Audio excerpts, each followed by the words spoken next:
Question number 1, श्वसन की पहली रासायनिक प्रवस्था मतलब स्टेज, श्वसन की पहली रासायनिक प्रवस्था होती है, यानी पूछ रहा है कि श्वसन का पहला प्रक्रिया कौन है। आप सभी लोग ये जानते होंगे कि सभी सजीवों के जीवित कोशिकाओं के भीतर ऊर्जा उत्पन्न करने के लिए एक महत्वपूर्ण प्रक्रिया होती है जिसे क्या कहते हैं? श्वसन। श्वसन सजीवों में होने वाली एक ऐसी प्रक्रिया है जिसके द्वारा किसकी उत्पत्ति होती है, और ऊर्जा की उत्पत्ति सजीवों में किस रूप में होती है? एटीपी के रूप में होती है। इस तरह से श्वसन को दो तरीके से परिभाषित किया जाता है। सजीवों में जिस प्रक्रिया के जरिए ऊर्जा की उत्पत्ति होती है उसे क्या कहते हैं? श्वसन। या सजीवों में एटीपी का निर्माण जिस प्रक्रिया के जरिए होता है उसे श्वसन कहते हैं। और श्वसन की प्रक्रिया सजीवों के प्रत्येक जीवित कोशिकाओं के भीतर होता है, और श्वसन के लिए ऑक्सीजन की आवश्यकता होती है, और ऑक्सीजन की आवश्यकता को पूरी करने के लिए सजीव सांस लेते और छोड़ते हैं, यानी सांस लेना छोड़ना भी श्वसन का ही एक हिस्सा है। मुख्य रूप से अगर बात करिएगा तो जब भोजन करते हैं तो पचा हुआ भोजन ऑक्सीजन के साथ अभिक्रिया करके ही बनाता है क्या? तो इसलिए श्वसन को इस तरह से भी परिभाषित किया जाता है कि पचे हुए भोजन जब ऑक्सीजन के साथ अभिक्रिया करके एटीपी बनाती है तो यह क्या कहलाती है? श्वसन कहलाता है। कहाँ पर होता है श्वसन? तो प्रत्येक जीवित कोशिकाओं के भीतर होता है। सजीवों में श्वसन की प्रक्रिया दो चरणों में समाप्त होती है।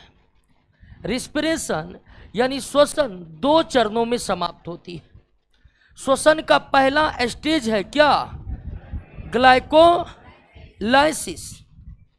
जो कि होता है कोशिका के कोशिका द्रव में, सेल के साइटोप्लाज्म में। और श्वसन की पहली अवस्था ग्लाइकोलाइसिस जब समाप्त हो जाती है तब शुरू होता है क्या? Krebs cycle. तब शुरू होता है क्रेब साइकिल, जो कि कोशिका के भीतर कहाँ होता है? माइटोकॉन्ड्रिया में। और क्रेब साइकिल के उपरांत श्वसन की प्रक्रिया क्या हो जाती है? संपन्न हो जाती है। तो श्वसन कितने स्टेज में पूर्ण होता है? श्वसन का सारा प्रक्रिया कोशिकाओं के भीतर ही होता है। कितने स्टेप में? पहला स्टेप क्या है? ग्लाइकोलाइसिस, जो कहाँ होता है? कोशिका द्रव में। जब ग्लाइकोलाइसिस की प्रक्रिया समाप्त हो जाती है तब शुरू होता है क्या? Krebs cycle. कहाँ होता है? और क्रेब साइकिल के बाद श्वसन समाप्त हो जाता है। क्लियर हो गया? तो पहली अवस्था क्या है? दूसरी ग्लाइकोलाइसिस होता कहाँ पर है? और क्रेब साइकिल कहाँ होता है? Any problem? चलिए खत्म, क्वेश्चन खत्म। आगे बढ़ते हैं दोस्तों, एक के बाद दो। ये भी है श्वसन से। अनोक्सी श्वसन, अभी तुरंत आप श्वसन पढ़े। देखिए श्वसन अब दो तरीके का होता है। ऑक्सी, इसको कहते हैं एरोबिक रिस्पिरेशन, ऑक्सी श्वसन, एरोबिक रिस्पिरेशन। और दूसरा अनऑक्सी श्वसन, एन एरोबिक रिस्पिरेशन। तो जब श्वसन ऑक्सीजन की उपस्थिति में होता है तो उसे क्या कहते हैं? ऑक्सी श्वसन कहते हैं। लेकिन बिना ऑक्सीजन का भी श्वसन संभव है। ऐसा नहीं कि बिना ऑक्सीजन का श्वसन नहीं होगा, होगा। और जब श्वसन बिना ऑक्सीजन के ही संपन्न होती है तो उसे हम क्या कहते हैं? अनॉक्सी श्वसन कहते हैं। क्लियर हो गया? बात समझ गए? अब एक बात यहां पर ध्यान रखिएगा कि ऑक्सी श्वसन जो होते हैं ना, ऑक्सी श्वसन में दोनों स्टेप होता है। पहले ग्लाइकोलाइसिस, उसके बाद क्रेब साइकिल। लेकिन बिना ऑक्सीजन का संपन्न होने वाला श्वसन यानी कौन? अनॉक्सी श्वसन में होता है केवल क्या? ग्लाइको क्रेब साइक्लिक होता ही नहीं है। ऑक्सी श्वसन ऑक्सीजन की उपस्थिति में होने वाला श्वसन 2 चरणों में समाप्त होती है कोशिका के भीतर। पहले ग्लाइकोलाइसिस और दूसरा। लेकिन बिना ऑक्सीजन का जब अनॉक्सी श्वसन होता है तो उसमें क्रेब साइक्लिक नहीं होते हैं। ग्लाइकोलाइसिस के बाद ही श्वसन क्या हो जाता है? समाप्त हो जाता है। बात समझ गए? तो श्वसन कितने प्रकार के? अब आइए सवाल पर आते हैं। अनॉक्सी श्वसन के संबंध में निम्न में कौन सा एक सही नहीं है? पहला, यह ऑक्सीजन के अनुपस्थिति में होता है, बिल्कुल सही है। अनॉक्सी श्वसन ऑक्सीजन की अनुपस्थिति में होता है। इसका अंतिम उत्पाद अल्कोहल तथा कार्बन डाइऑक्साइड है। अब यहां पर इस कथन को भी थोड़ा हम विस्तार पूर्वक समझ लेते। ऑक्सीजन में, ऑक्सी श्वसन में बात करिएगा तो श्वसन में भोजन के कौन से अणुओं का इस्तेमाल होता है? ग्लूकोज का। श्वसन जो होता है जिसमें पचे हुए भोजन का इस्तेमाल होता है, तो भोजन के किस अवयव का? ग्लूकोज का। लेकिन क्या सजीवों के शरीर में ग्लूकोज समाप्त हो जाएगा तो क्या श्वसन बंद हो जाएगा? नहीं। तब क्या होगा? तो हमारे बॉडी में कई ऐसे हार्मोन हैं जिनमें इतनी क्षमता है कि वे प्रोटीन को भी कन्वर्ट कर सकते हैं। किसमें? वे वसा को भी कन्वर्ट करते हैं। किसमें? तो श्वसन में भोजन के इसी अवयव का ही इस्तेमाल होता है। और जब सजीवों के शरीर में ग्लूकोज की कमी हो जाती है, ग्लूकोज समाप्त हो जाता है, तब सजीव के शरीर के हार्मोन प्रोटीन को, उसके बाद वसा को किसमें बदल देते हैं, और इस तरह से श्वसन जो है लगातार चलते रहता है। अब आप कहिएगा प्रोटीन भी समाप्त हो जाएगा, वसा भी समाप्त हो जाएगा, तब क्या श्वसन रुक जाएगा? तो तब तो सजीव मरिए जाएगा। जब कुछ है ही नहीं तो फिर जिंदा कैसे है जी? तो ऑक्सी श्वसन में ग्लूकोज ऑक्सीजन से अभिक्रिया करते हैं। ऑक्सी श्वसन में ग्लूकोज ऑक्सीजन से अभिक्रिया करते हैं, बनाते हैं कार्बन डाइऑक्साइड, हल्का सा जलवाष्प, और एक ग्लूकोज के अणु से कितना एटीपी बनता है? 38 एटीपी बनता है। बैलेंस करिएगा, हर जगह 6 6 6 लग जाएगा। ये जो श्वसन देख रहे हैं ये कैसा श्वसन है? ऑक्सी श्वसन है। कैसा श्वसन है? तो ऑक्सी श्वसन के दौरान एक ग्लूकोज के अणु से कितना एटीपी निर्मित होते हैं? एटीपी के अतिरिक्त ऑक्सी श्वसन में कार्बन डाइऑक्साइड और जलवाष्प का भी निर्माण होता है। लेकिन अनॉक्सी श्वसन में तो ऑक्सीजन होते ही नहीं है। अनॉक्सी श्वसन में तो ऑक्सीजन होते ही नहीं है। तो अनॉक्सी श्वसन में भी इस्तेमाल होता है किसका? लेकिन अनॉक्सी श्वसन में ग्लूकोज के अणु बिना ऑक्सीजन के ही टूट जाते। अनॉक्सी श्वसन में जब ग्लूकोज के अणु बिना ऑक्सीजन के ही टूटते हैं तो बनाते हैं इथाइल अल्कोहल। क्या बनाते हैं? कार्बन डाई, और बनाते हैं क्या? और बनाते हैं दोस्तों मात्र 2 एटीपी एनर्जी। 2 ATP energy. 2 दूनी 4, 2 6, बैलेंस हो गया। ये कौन श्वसन है?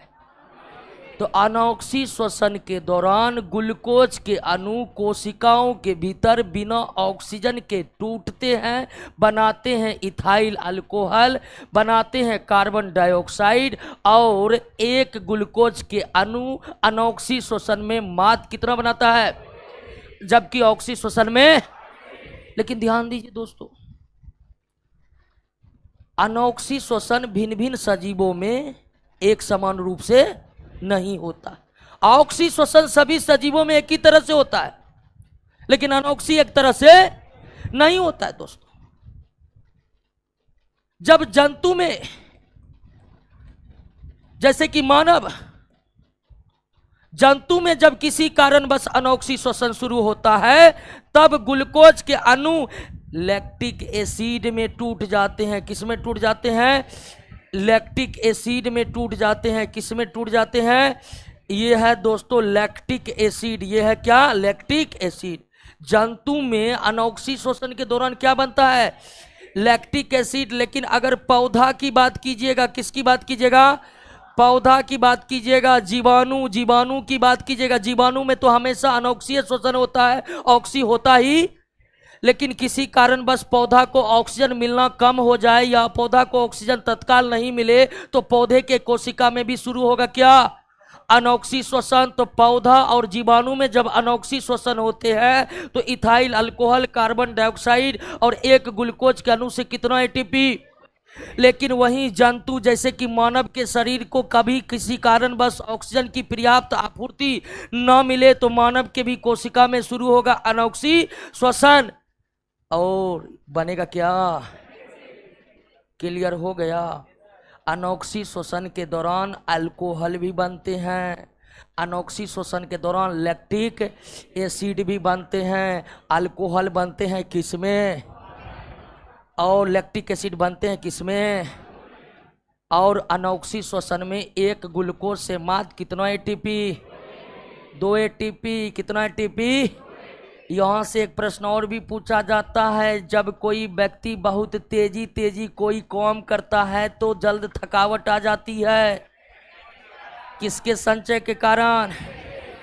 जब कोई व्यक्ति बहुत तेजी के साथ किसी कार्य को अंजाम देता है, बहुत तेजी के साथ जब किसी कार्य को अंजाम देता है, तब सांस के माध्यम से सभी कोशिकाओं को पर्याप्त ऑक्सीजन सप्लाई, तो कुछ कोशिका में शुरू हो जाता है ऑक्सीजन के कम आपूर्ति के कारण अनोक्सी श्वसन और बनने लगता है और उसे थकावट आ जाती है। Any problem?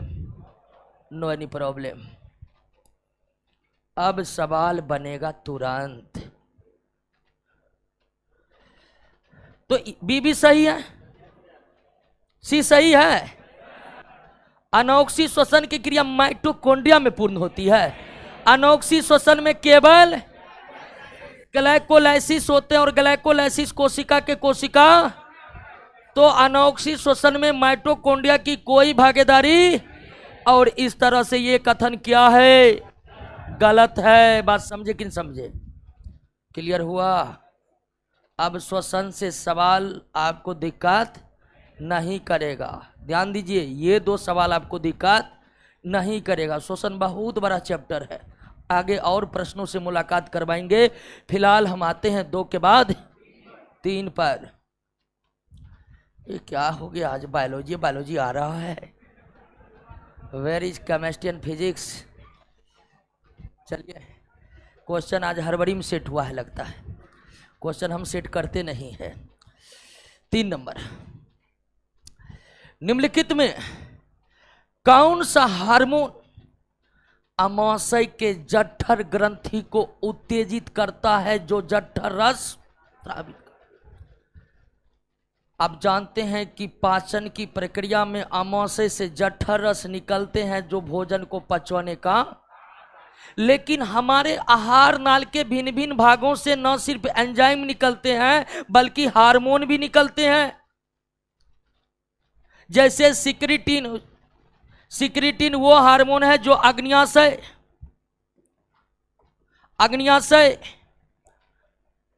पेनक्रियाज को अग्न्याशी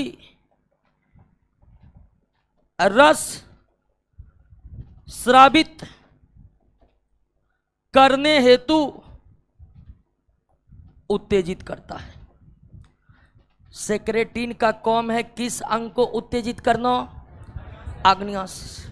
पाचन की प्रक्रिया में आग्नेयाशी रस को स्रावित करते, जो भोजन को पचाने का काम करते हैं। तो सेक्रेटिन हार्मोन किसको उत्तेजित करता है? और गैस्ट्रिन हार्मोन अमाशय को उत्तेजित करता है जठर रस स्रावित करने के लिए। और कोलिसिस्टोकाइनिन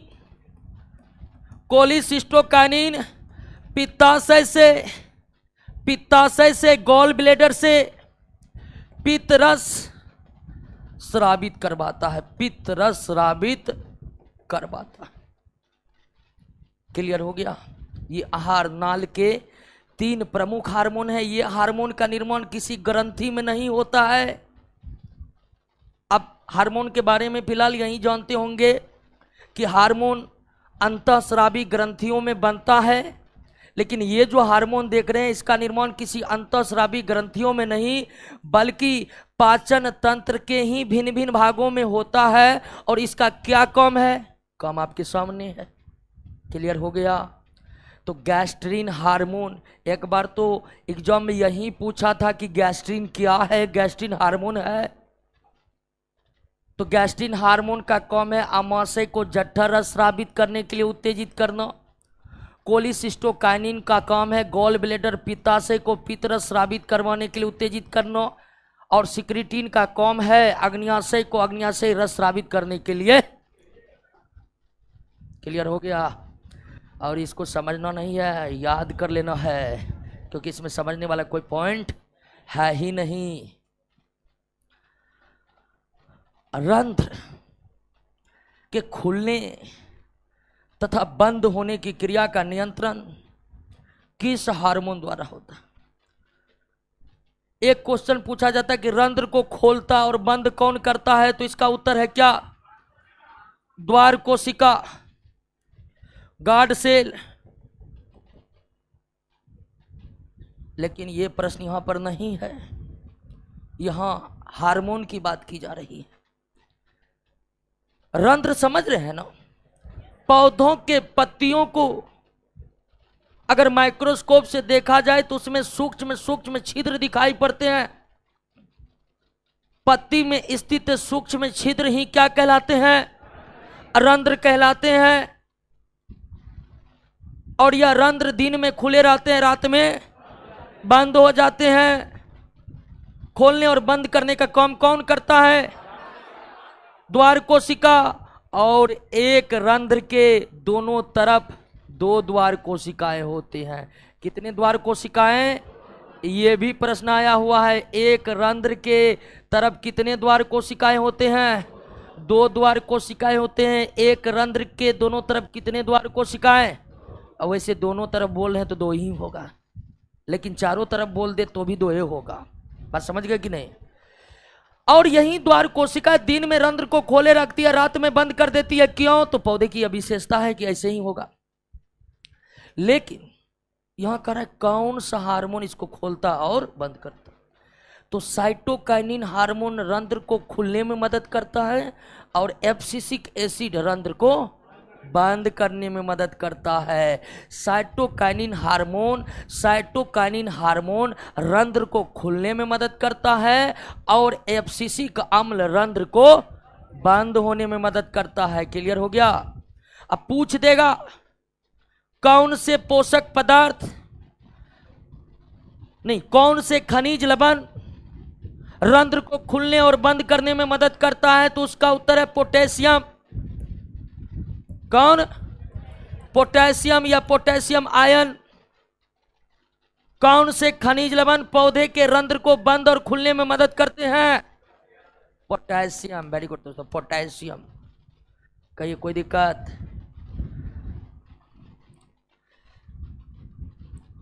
साइटोकाइनिन का मुख्य काम क्या है? क्लोरोफिल को नष्ट होने से बचाना, कोशिका विभाजन को नियंत्रित करना। साइटोलॉजी कोशिका के अध्ययन को कहते हैं। वहीं साइटो लगा हुआ इसमें। साइटोकाइनिन हार्मोन, पौधे में साइटोकाइनिन हार्मोन का मुख्य काम है कोशिका विभाजन को नियंत्रित करना और क्लोरोफिल को लंबे समय तक नष्ट नहीं होने देना। एब्सिसिक अम्ल, इसे कहते हैं वृद्धि रोधक हार्मोन। एब्सिसिक अम्ल क्या है? वृद्धि रोधक हार्मोन। हर तरह के ग्रोथ पर अंकुश लगाने का काम करता है ये हार्मोन पौधों में, एब्सिसिक अम्ल। अब आप कहिएगा ग्रोथ पर अंकुश लगाने के लिए भी पौधे में हार्मोन पाए जाते हैं? जी हाँ, पाए जाते हैं। तो पौधे में ग्रोथ पर अंकुश लगाना जरूरी है? बिल्कुल जरूरी है। पौधे में बहुत तेजी के साथ ग्रोथ होता है। जंतुओं के तुलना में पौधों में ग्रोथ बहुत तेजी के साथ होता है। पौधे में ग्रोथ इतनी तेजी के साथ होता है कि उस पर अंकुश न लगाने के लिए अगर हार्मोन नहीं रहता तो पौधे अपनी ही ग्रोथ को नहीं संभाल पाता। बात समझ गए कि नहीं? तो पौधे में इतनी तेजी से ग्रोथ होता है, वृद्धि होता है कि प्रकृति ने पौधों में एक हार्मोन को दिया कि ताकि वो ग्रोथ पर क्या लगा कर रखे? अंकुश लगा कर रखे। कभी कभी पौधा देखेगा इतना फलन हो जाता है कि वो खुद अपने फल को नहीं संभाल पाता।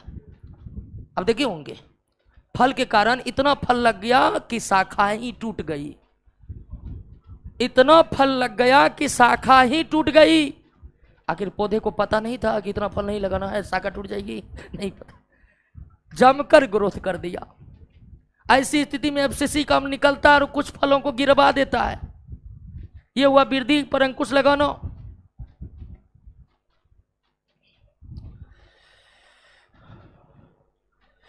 प्रकाश संश्लेषण के दौरान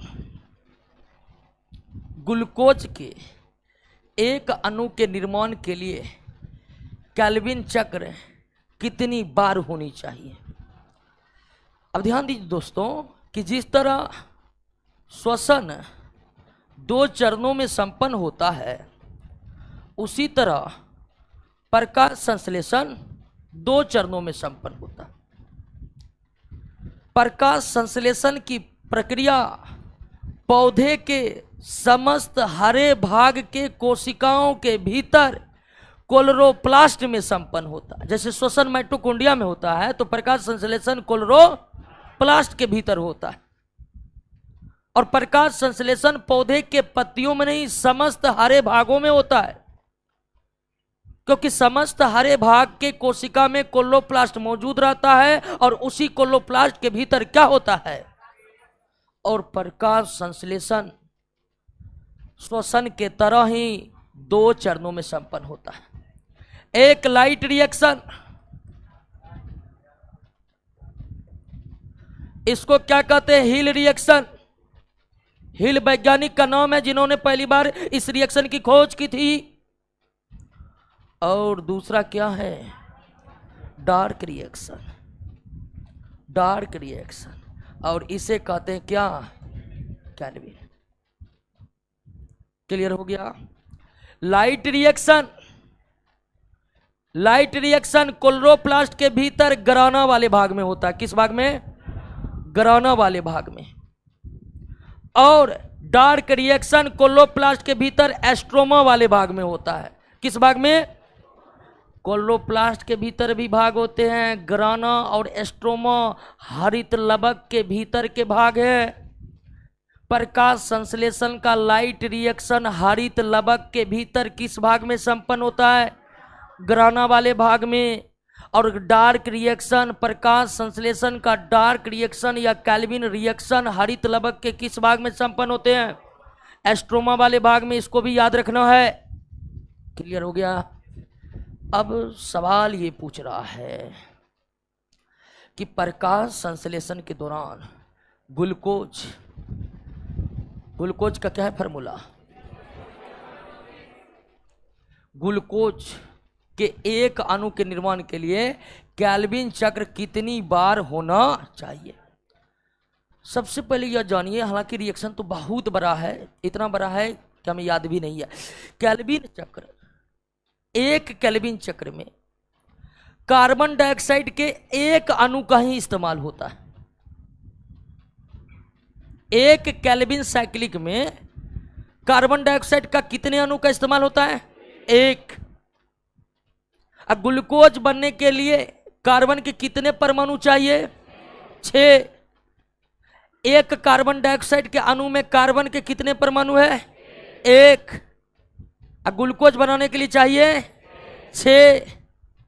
एक केल्विन साइक्लिक में केवल एक कार्बन डाइऑक्साइड के अणु का इस्तेमाल होगा, तो 6 बार केल्विन साइक्लिक होगा, तब 6 कार्बन डाइऑक्साइड के अणु का इस्तेमाल होगा, तब जाकर 6 कार्बन के परमाणु मिल पाएंगे और तब जाकर एक ग्लूकोज बन पाएंगे। क्या होगा उत्तर? 6। याद रखिएगा। क्या याद रखिएगा? 6। या पूछ सकता है कि एक केल्विन साइक्लिक में कार्बन डाइऑक्साइड के कितने अणु का इस्तेमाल होता है? 1। और 1 का इस्तेमाल होने के कारण इसीलिए होना चाहिए कितना बार? 6 बार। केल्विन साइक्लिक की प्रक्रिया काफी जटिल है। वैसे आप समझ लीजिए कि इस पृथ्वी पर सजीवों में होने वाले तमाम रासायनिक अभिक्रियाओं में सबसे जटिल रासायनिक अभिक्रिया जो है वो क्या है? प्रकाश संश्लेषण। बहुत जटिल रिएक्शनों का एक श्रृंखला है। कौन? प्रकाश संश्लेषण। अब ध्यान दीजिए कि प्रकाश संश्लेषण का 2 चरण है, लाइट और डार्क। लाइट और डार्क के कारण कभी कभी सीधा समझ में अच्छा ये लाइट रिएक्शन है तो दिन में होगा, ये डार्क रिएक्शन है तो ये रात में होगा, लेकिन ऐसा नहीं। लाइट रिएक्शन का नाम लाइट इसलिए है क्योंकि इस रिएक्शन के लिए सूर्य की प्रकाश की आवश्यकता है, और डार्क रिएक्शन का नाम डार्क इसलिए नहीं है कि यह रात में होता है, बल्कि इसलिए कि इसमें सूर्य की प्रकाश की आवश्यकता यह दिन में भी होता है और रात में भी होता है। बात समझ गए कि नहीं?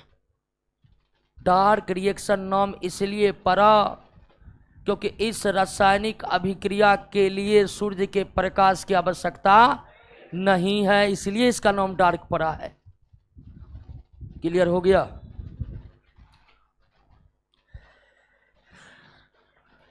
लासिका में क्या नहीं पाया जाता है? लासिका में क्या नहीं पाया जाता है? सबसे पहले हमें लासिका को समझना है। ध्यान दीजिए दोस्तों, सजीवों के जो शरीर है, सजीव को छोड़ देते क्यों, सजीव में पौधे भी आ जाते हैं और पौधे में लासिका पाए नहीं। जंतु की हम बात करते हैं।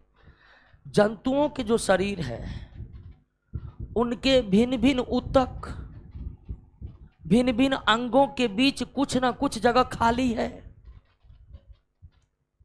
हमारे ही शरीर में फेफड़ा है, हृदय है, तो बिल्कुल एक दूसरे से सटे सटे नहीं है। भिन्न भिन्न अंगों के बीच कुछ ना कुछ जगह क्या है? खाली है। भिन्न भिन्न ऊतकों के बीच कुछ ना कुछ जगह क्या है? खाली है।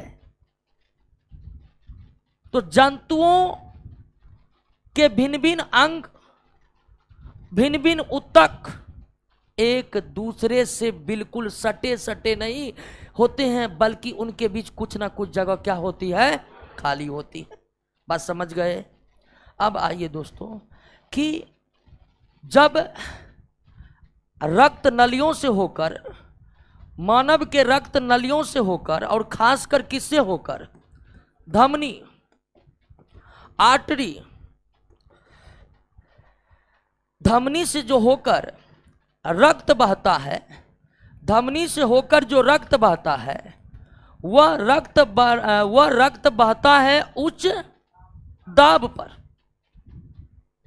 मानव के शरीर में रक्त नली धमनी से होकर जो रक्त बहती है वो काफी प्रेशर पर। कहां से आता है यह प्रेशर?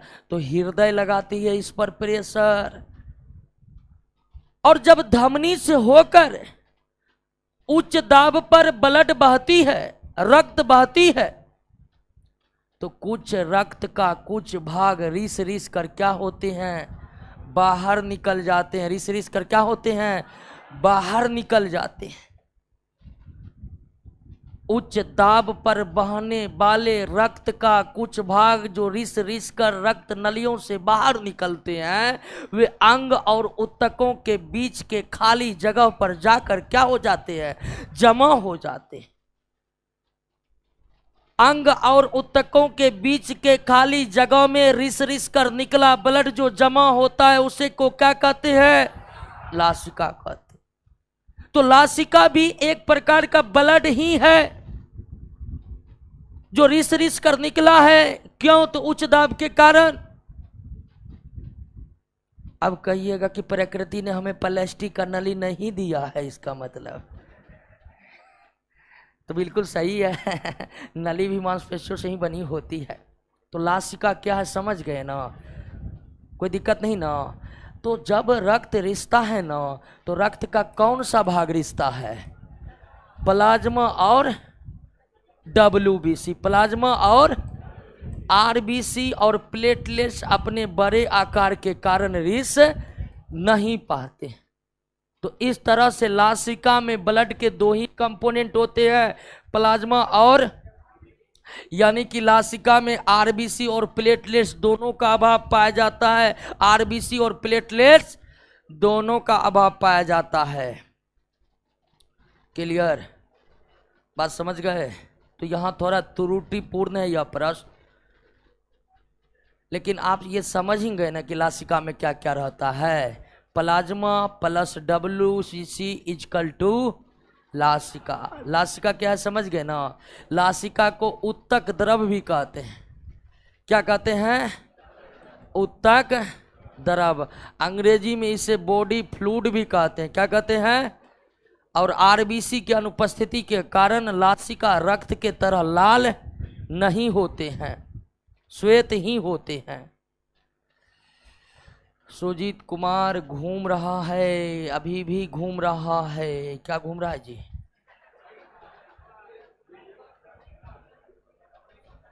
ध्यान दीजिए, कुछ लोग का लगा अच्छा वो नेट नहीं चलता ऐसे नहीं घूमने लगता है, वही घूम रहा है लगता है। देख लेते हैं, देख लेते हैं, देख लेते हैं। सुजीत कुमार देखिए नेट, देखिए क्या सब स्थिति है। सही चल रहा है? काफी लोग जुड़े हुए हैं। क्या लाइव क्लास सही चल रहा है आपके मोबाइल में? 7 नंबर पाइए। ग्राम पॉजिटिव तथा ग्राम निगेटिव बैक्टीरिया में अंतर होता है। किसको लेकर अंतर होता है? सबसे पहले वैज्ञानिक का नाम जानिए। एक वैज्ञानिक हुए जिसका नाम था क्रिस्टिन ग्राम। क्रिस्टिन ग्राम ने बैक्टीरिया के जीवाणु के समस्त जाति को 2 भागों में डिवाइड कर दिया, ग्राम पॉजिटिव और ग्राम निगेटिव। और ग्राम पॉजिटिव और ग्राम निगेटिव बैक्टीरिया में अंतर का मुख्य जो अंतर का मुख्य कारण है वो क्या है? कोशिका भित्ति। हालांकि और भी अंतर है, लेकिन क्रिस्टिन ग्राम ने पूरे जीवाणुओं को जो 2 भागों में बांटा, ग्राम पॉजिटिव ग्राम निगेटिव, तो इन दोनों बैक्टीरिया में मुख्य अंतर किसको लेकर है? कोशिका भित्ति को लेकर है। कोशिका भित्ति को लेकर है। जो ग्राम पॉजिटिव बैक्टीरिया होते हैं, उसका कोशिका भित्ति पेप्टिडोग्लाइकन का बना होता है। किसका बना होता है?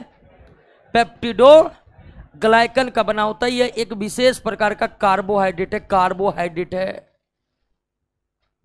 लेकिन वही ग्राम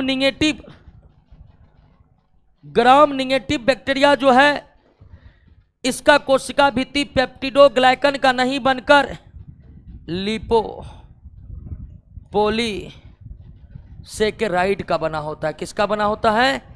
लिपोपोलीसेकेराइड का बना होता है। दोनों ही कार्बोहाइड्रेट है। पेप्टिडोग्लाइकन भी कार्बोहाइड्रेट है और लिपोपोलीसेकेराइड भी कार्बोहाइड्रेट है। तो ग्राम पॉजिटिव और ग्राम निगेटिव बैक्टीरिया में अंतर तो कई है, लेकिन मुख्य अंतर किसको लेकर है? कोशिका भित्ति को लेकर है।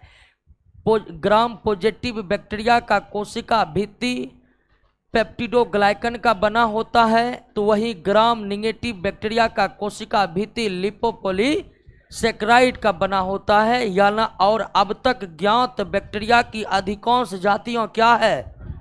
ग्राम पॉजिटिव ही है। बहुत कम ही जातियां बैक्टीरिया का क्या है? ग्राम निगेटिव। ग्राम पॉजिटिव और ग्राम निगेटिव बैक्टीरिया का बंटवारा किसने किया? क्रिस्टीन ग्राम ने।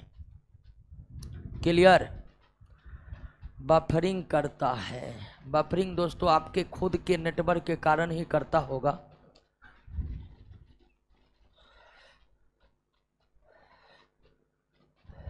मानव रक्त के कोलेस्ट्रॉल स्तर को घटाने में सहायक स्टेटिन तैयार होता है। इससे आप जानते हैं कि हमारे ब्लड में कोलेस्ट्रॉल की मात्रा 150 से 200 मिलीग्राम प्रति 100 ml ब्लड होनी चाहिए। कितनी होनी चाहिए? 100 ml ब्लड में कोलेस्ट्रॉल की मात्रा कितनी होनी चाहिए? कितनी होनी चाहिए? 150 से 200 मिलीग्राम। इससे अधिक कोलेस्ट्रॉल अगर शरीर में हो जाए, इससे अधिक कोलेस्ट्रॉल शरीर में अगर हो जाए तो अधिक कोलेस्ट्रॉल रक्त नली और कौन रक्त नली? धमनी के भीतरी दीवारों पर जाकर क्या हो जाता है? जमा हो जाता है। भीतरी दीवारों पर जाकर क्या हो जाता है? जमा हो जाता है, जिससे ब्लड बहने के लिए जगह कम पड़ जाता है। अब ब्लड बहने के लिए जगह यानी क्षेत्रफल कम होगा तो दाब क्या होगा? बढ़ जाएगा, क्योंकि हृदय के द्वारा रक्त नली पर लगाया गया दाब कांस्टेंट है। लेकिन कोलेस्ट्रॉल धमनी के दीवारों पर जमा हुआ है तो क्षेत्रफल क्या हो गया? घट गया। उधर हृदय का दाब क्या है? कांस्टेंट। कांस्टेंट रहने के कारण अब दाब क्षेत्रफल घटने से यहाँ क्या होगा? बढ़ जाएगा, जिससे धमनी का दीवार फट जाएगा और अंदर में ही ब्लीडिंग होने लगेगा। और इस तरह से इस परिस्थिति को कहते हैं हृदय आघात, हार्ट अटैक यानी साइलेंट किलर।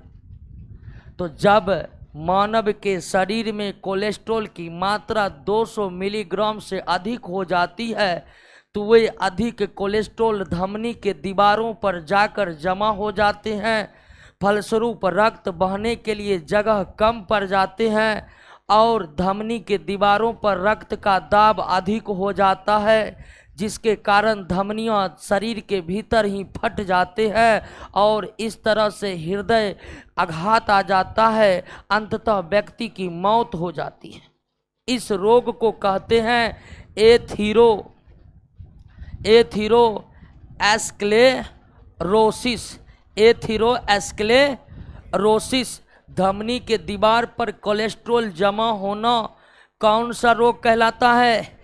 एथीरोस्क्लेरोसिस। और आप कहिएगा कि कोलेस्ट्रॉल आखिर आता कौन से है? तो आप जो वसा खाते हैं वही कन्वर्ट होता है किसमें? कोलेस्ट्रॉल में। अब कन्वर्ट करता कौन है? हमारा लीवर। वसा को कोलेस्ट्रॉल में परिवर्तित करने वाला अंग कौन है? तो वसा कम खाएंगे, कोलेस्ट्रॉल। अब वसा में भी सेचुरेटेड फैट, संतृप्त वसा बनाता है क्या? इसलिए हमें वसा खोनी चाहिए, लेकिन असंतृप्त वसा खोनी चाहिए। पौधे से प्राप्त वसा असंतृप्त होता है, जंतु से प्राप्त वसा संतृप्त होता है। इसीलिए जंतु के उत्पाद से प्राप्त होने वसा हमें कम से कम खोनी चाहिए। पौधे से प्राप्त वसा पर हमें ज़्यादा ध्यान देनी, क्योंकि असंतृप्त वसा कोलेस्ट्रॉल में परिवर्तित नहीं होता है। परिवर्तित होता है कौन वसा? संतृप्त वसा। लेकिन अगर हो भी गया है तो दवाई खाना है कौन? जो बनता है किससे? ईस्ट से। क्लियर? ईस्ट एक प्रकार का एक कोशिकीय कवक है। क्या है? एक कोशिकीय कवक, कवक एक कोशिकीय भी होते हैं और बहुकोशिकीय भी होते हैं। ईस्ट जो है एक कोशिकीय कवक है, क्या है, जिसका इस्तेमाल व्यापक रूप से शराब निर्माण में, ठीक है ना, ब्रेड बनाने में, ब्रेड निर्माण में, शराब निर्माण में इसका इस्तेमाल किया जाता है। किसका, ईस्ट का। आगे बढ़े, जूट की रेटिंग के लिए किण्वनकारी सूक्ष्मजीव कौन है, तो कोलेस्ट्रिडियम एसिटोब्यूटाइलिकम, कोलेस्ट्रिडियम एसिटोब्यूटाइ। अब यहां जूट का रेटिंग का मतलब क्या है। जूट जानते हैं जिसको पटसन या पटुआ बोलते हैं, बिहार में ज्यादातर पटसन और पटुआ ही बोला जाता है। तो पटुआ या पटसन अथवा जूट का जब फसल तैयार हो जाता है तो उस जूट के फसल को कुछ समय तक पानी के भीतर रखना पड़ता है। और जूट के उत्पाद क्या है, तना के रेशे, तना के रेशे ही जूट का उत्पाद है। तो जूट की फसल जब तैयार हो जाती है तो उसके तना के रेशे निकालने के लिए किसान कुछ समय तक जूट के फसल को पानी के भीतर डालते हैं। और पानी के भीतर कौन बैक्टीरिया है, कोलेस्ट्रिडियम एसिटोब्यूटाइ। और यह बैक्टीरिया जूट के रेशों को जूट के तनों से क्या कर देता है, अलग कर देता है। फिर कुछ समय बाद किसान पानी के भीतर से जूट को निकाल कर उठा के पटकते हैं और सारा रेशा क्या हो जाता है, बाहर आ जाता है। क्लियर। और सबसे ज्यादा जूट उत्पादक राज्य कौन है, पश्चिम बंगाल है। कौन, पश्चिम बंगाल। पश्चिम बंगाल, पश्चिम बंगाल को नदी और समुद्र दोनों है, इसीलिए व्यापक रूप से जूट की खेती होती है। जूट की खेती होने के लिए आसपास जलाशय का होना बहुत जरूरी है, ये सऊदी अरब में हो नहीं सकता है। भारत में बिहार में भी किशनगंज पूर्णिया जिले में बहुत व्यापक पैमाने पर जूट का उत्पादन होता है। 10 नंबर, भागलपुर में भी होता है। किशनगंज पूर्णिया भागलपुर फेमस है जूट उत्पादन के लिए या पटुआ उत्पादन के लिए। 10 नंबर, पटना में नहीं होता है। पटना का लोग सब्जी उगाएगा कि जूट फूट उगाएगा, क्या? पटना के किसान एकदम सब्जी का खेती करते हैं क्योंकि सब्जी का हाई डिमांड बना रहता है, तो सब्जी की खेती पर ज्यादा ध्यान देते हैं। 10 नंबर, निम्न में किस आर्थिक क्षेत्र द्वारा हरितगृह गैस के उत्सर्जन का प्रतिशत सर्वाधिक है? हरितगृह गैस उस गैस को कहते हैं जो पृथ्वी और पृथ्वी के वायुमंडल के तापमान को बढ़ाने में अपना योगदान दे। हरितगृह गैस, ग्रीन हाउस गैस उस गैस को कहते हैं जो पृथ्वी के और पृथ्वी के वायुमंडल के तापमान को बढ़ाने में अपना योगदान देते।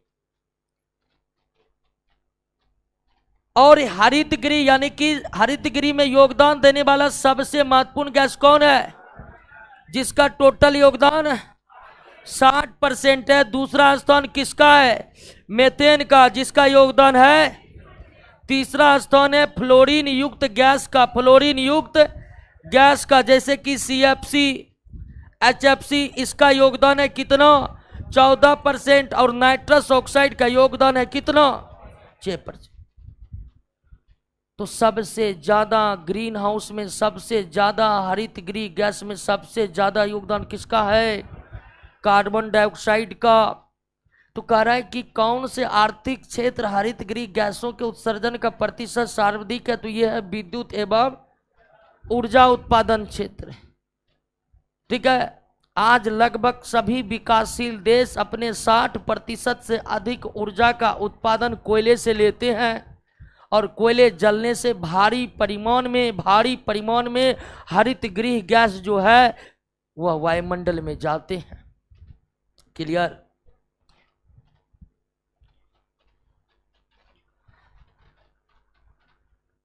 याद होते जा रहा है ना क्वेश्चन। हाँ, लिखने का झंझट ही समाप्त, रोज का रोज क्लास में ही याद कर लेना है। और बहुत लिखने पर फोकस नहीं करना है, क्योंकि मेरा गारंटी है कि 50 का 50 ही आप याद कर लिए हैं तो 6 महीना डेली टेस्ट में बने रहिएगा, तो फिर साइंस में आपको टॉप करने के अलावा कोई विकल्प नहीं बचेगा, कोई विकल्प नहीं।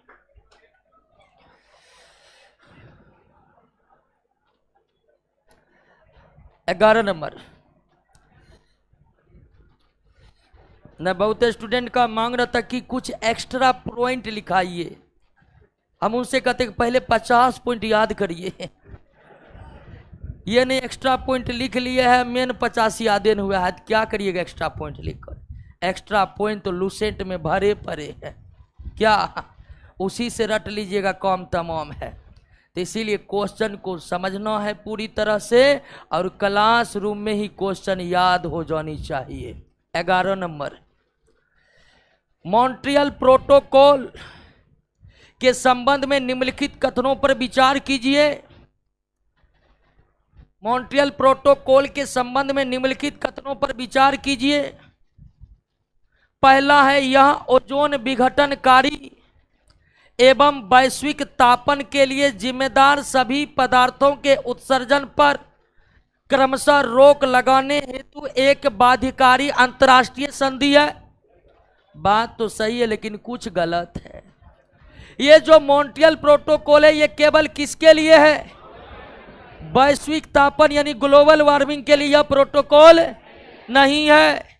मॉन्ट्रियल प्रोटोकॉल केवल ओजोन परत के लिए, ओजोन परत के क्षरण के लिए जिम्मेदार क्लोरोफ्लोरो कार्बन के उत्सर्जन को रोक लगाने के लिए एक बाध्यकारी अंतर्राष्ट्रीय संधि है। इस प्रोटोकॉल में ग्लोबल वार्मिंग यानी वैश्विक तापन का कोई स्थान नहीं दिया गया है दोस्तों।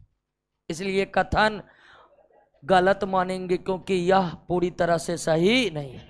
इसे 1987 में अपनाया गया और 1989 में यह प्रभावी हुआ, बिल्कुल सही। अब भारत ने इसे 1992 पर हस्ताक्षर किया, बिल्कुल। भारत किसी भी चीज में हड़बड़ी नहीं करता है, ठीक है, ये भारत का नियम है, सबको देख लेता है तब कुछ करता है। देख लिया, सब सिग्नेचर मार दिया, हाँ मार दिया तो हम मार देते हैं। सभी अंतर्राष्ट्रीय मंचों पर भारत की उपस्थिति होती है, लेकिन आगे आगे नहीं, हाँ, या तो सबसे पीछे या साथ साथ। युद्ध हो रहा है तो सब देश तुरंत तुरंत बयान मार देगा, भारत देखेगा कौन क्या बयान दिया है, अंत में सबको मिलाकर बयान मारेगा। क्या रूस और यूक्रेन युद्ध हुआ था, लगभग सभी विश्व के सभी ताकतवर देशों ने सीधा इसका विरोध किया, लेकिन भारत ने शुरुआत में शांत रहा। अमेरिका पूछा भी भारत क्यों नहीं अपना पक्ष रहा है, कल हम सोच रहे हैं। उसके बाद अमेरिका बोले इसमें सोचने क्या है, युद्ध हो रहा है, बहुत ज्यादा हानि हो रही है, इसको रोकना है। फिर भी भारत का नहीं, हम फिर से सोचेंगे।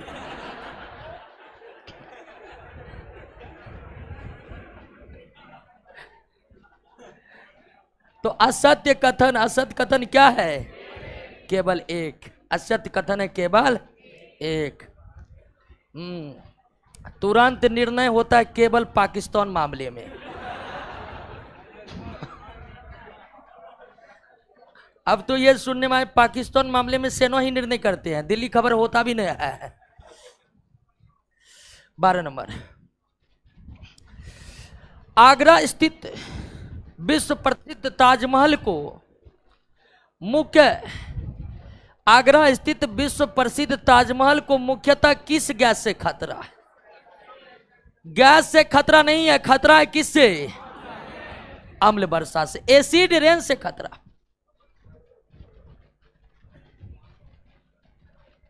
और अम्ल वर्षा के लिए उत्तरदायी गैस कौन है? कार्बन डाइऑक्साइड और नाइट्रोजन सल्फर डाइऑक्साइड वर्षा जल में घुल करके क्या बना लेते हैं? Sulphuric acid. और नाइट्रोजन डाइऑक्साइड वर्षा जल में घुल करके क्या बना लेते हैं? Nitric acid. जो अम्ल वर्षा होते हैं उसमें किस अम्ल की प्रचुरता होती है? सल्फ्यूरिक एसिड का। अम्ल वर्षा जो होते हैं उसके लिए जिम्मेदार जो दो प्रमुख गैस है, उसमें एक सल्फर डाइऑक्साइड और दूसरा नाइट्रोजन डाइऑक्साइड। सल्फर डाइऑक्साइड वर्षा जल में घुलकर क्या बना लेता है? सल्फ्यूरिक अम्ल। और नाइट्रोजन डाइऑक्साइड वर्षा जल में घुलकर क्या बना लेता है? और यही दोनों अम्ल वर्षा जल में पर्याप्त मात्रा में पाए जाते हैं। लेकिन ऑप्शन में तो दोनों है, दोनों है, तो ध्यान दीजिए यहां पर हमारा आंसर क्या होगा?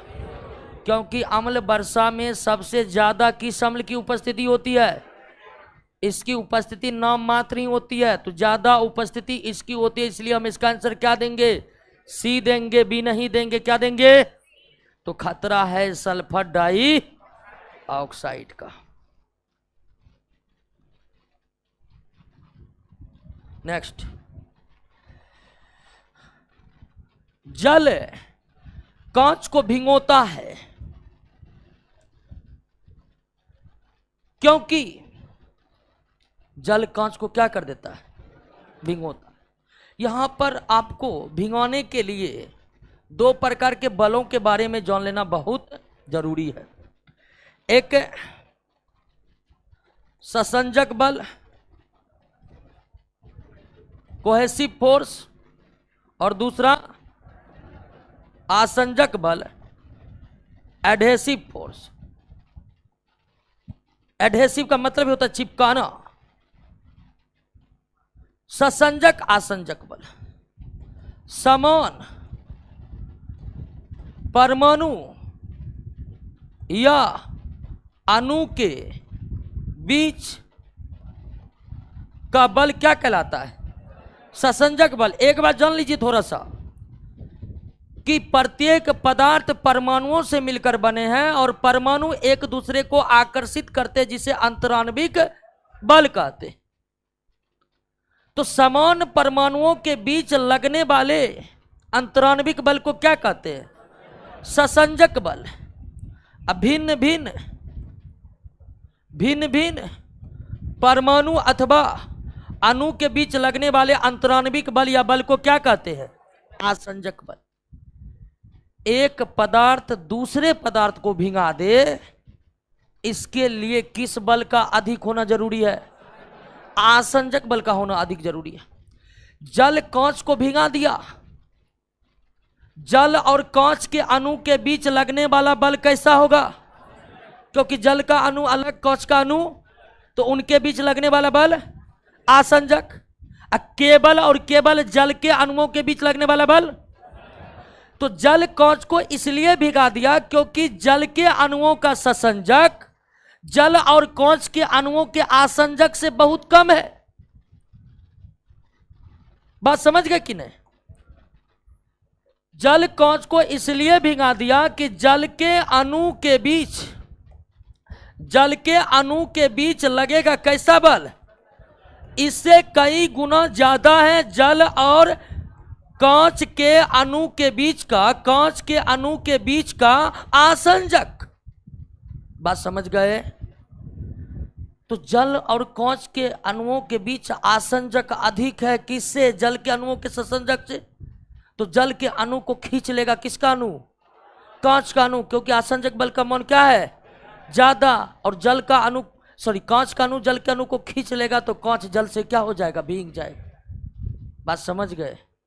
कोई दिक्कत? वही पारा कांच को नहीं भिगा पाता है। पारा को कांच पर डालिएगा, वो एक जगह एकत्रित रहता है, वो कांच को भिगा नहीं पाता, क्योंकि पारे के अणुओं का ससंजक अधिक होता है पारा और कांच के बीच के आसंजक से। क्लियर हो गया? बात समझ गए? अब वैसे भी समझ जाइए, जल कांच को भिगा दिया यानी जल पूरे कांच पर चिपक गया। और चिपकने के लिए क्या होना जरूरी है? एडहेसिव होना जरूरी है। क्या होगा उत्तर? D number.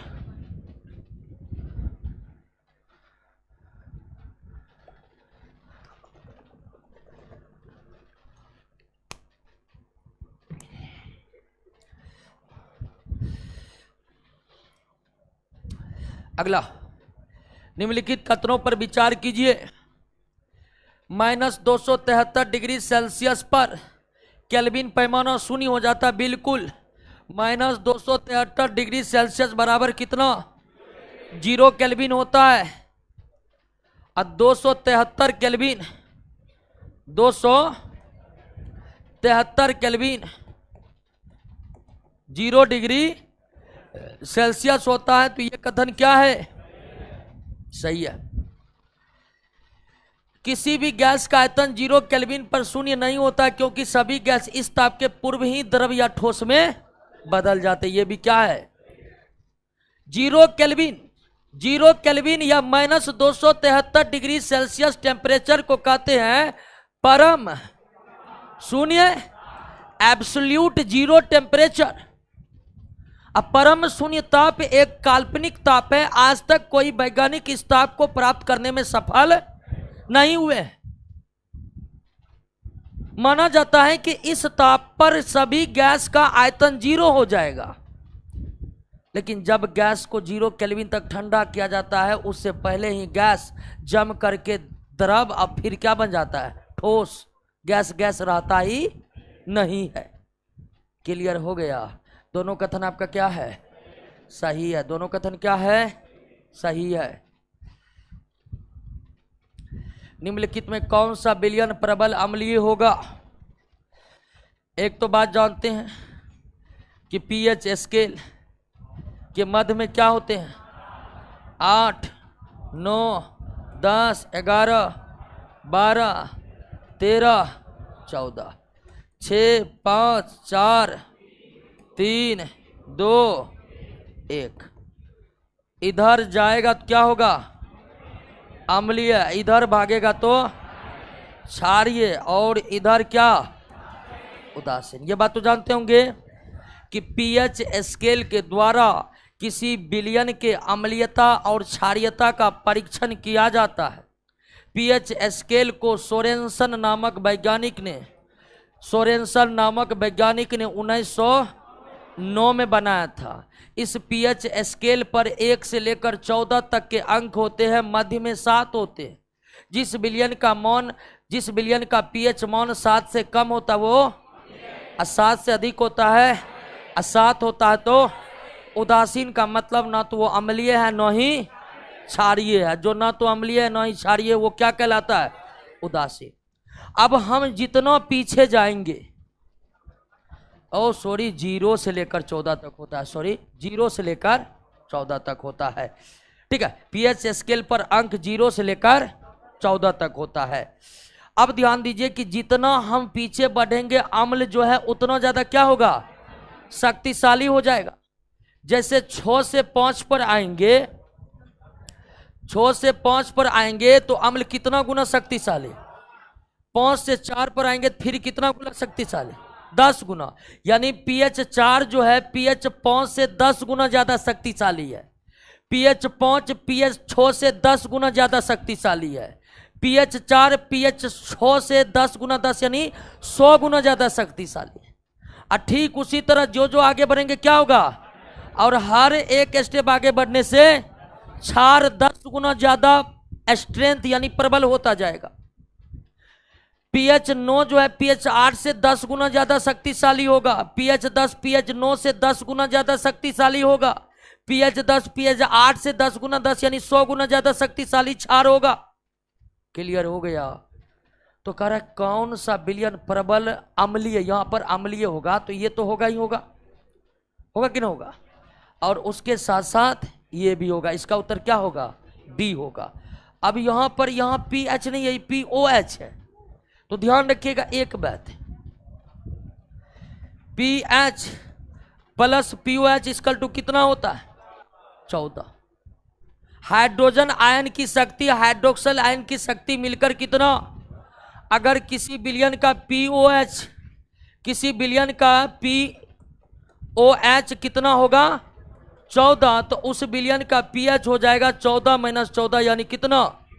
तो जिस विलयन के पीओएच का मान 14 है उसका पीएच मान कितना? 0 होगा। बात समझ गए? इसीलिए इसका उत्तर क्या होगा? सी होगा और बी भी होगा, यानी सही उत्तर डी होगा। कभी कभी दे देता किसी विलयन का पीएच मान 8 है तो उसका पीओएच मान कितना होगा? किसी विलयन का पीओएच मान दे देगा तो पीएच निकालने के लिए निकाल लीजिएगा ना।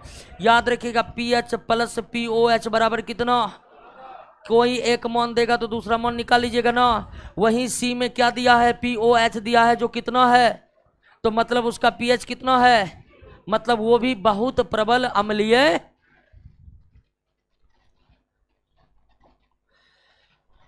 क्लियर बात समझ में आई कि नहीं आई? चलिए, एक ध्वनि तरंग 340 मीटर पर सेकेंड की चाल से चलता है, कोई दिक्कत नहीं, जिस भी चाल से चले चलिए।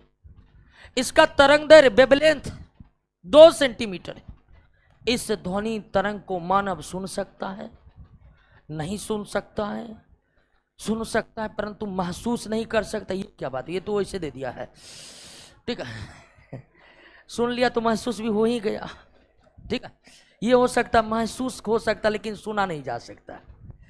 प्रश्न में उपलब्ध आंकड़े द्वारा उत्तर देना संभव नहीं है। अब ध्यान दीजिए,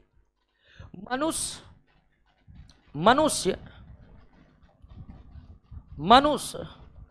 उसी ध्वनि तरंग को सुन सकता है जिसकी आवृत्ति 20 हर्ट्ज से 20,000 हर्ट्ज के बीच हो। अब कहिएगा बाउंड्री लाइन पर है तो क्या होगा, देख लेंगे। लेकिन 20 हर्ट्ज से ऐसा ध्वनि तरंग जिसकी आवृत्ति 20 हर्ट्ज से 20,000 हर्ट्ज के बीच होगा, उसे मानव का कौन क्या करेगा, सुन लेगा। तो इस प्रश्न में हमें निकालना है पहले आवृत्ति। आवृत्ति इसके बीच जाएगा तो सुन लेंगे, या नहीं तो नहीं सुनेंगे। 20 हर्ट्ज से कम आवृत्ति वाली भी ध्वनि सुनी नहीं जा सकती है।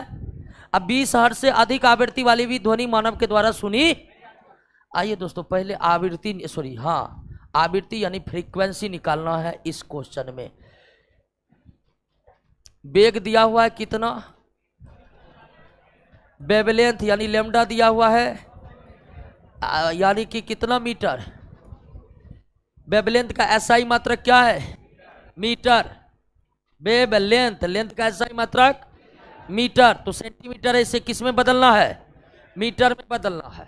और आवृत्ति निकालना है आपको, तो V बराबर N लैम्डा, यानी तरंग का वेग बराबर तरंग की आवृत्ति गुना तरंग का तरंग। तो वेग कितना है, आवृत्ति निकालना है, लैम्डा कितना है, 2/100, तो गुना हो जाएगा 340 पर 00 बराबर 2 गुना N बराबर, यानी आवृत्ति बराबर 34 17 20,000 के बीच में है, 20,000 के बीच में है। सुन सकता है 17,000 हुआ ना, तो 17,000 हर्ट्ज को सुन लेंगे ना, बिल्कुल सुना जा सकता है। सवाल कैसे बना ठीक से समझे।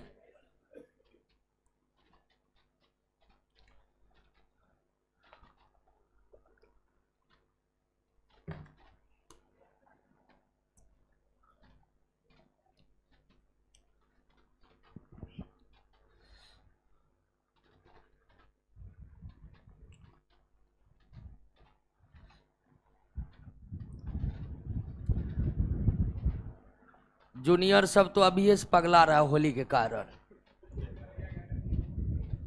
बहुत तो जीन्स बैग खरीद कर निकल गया है घर।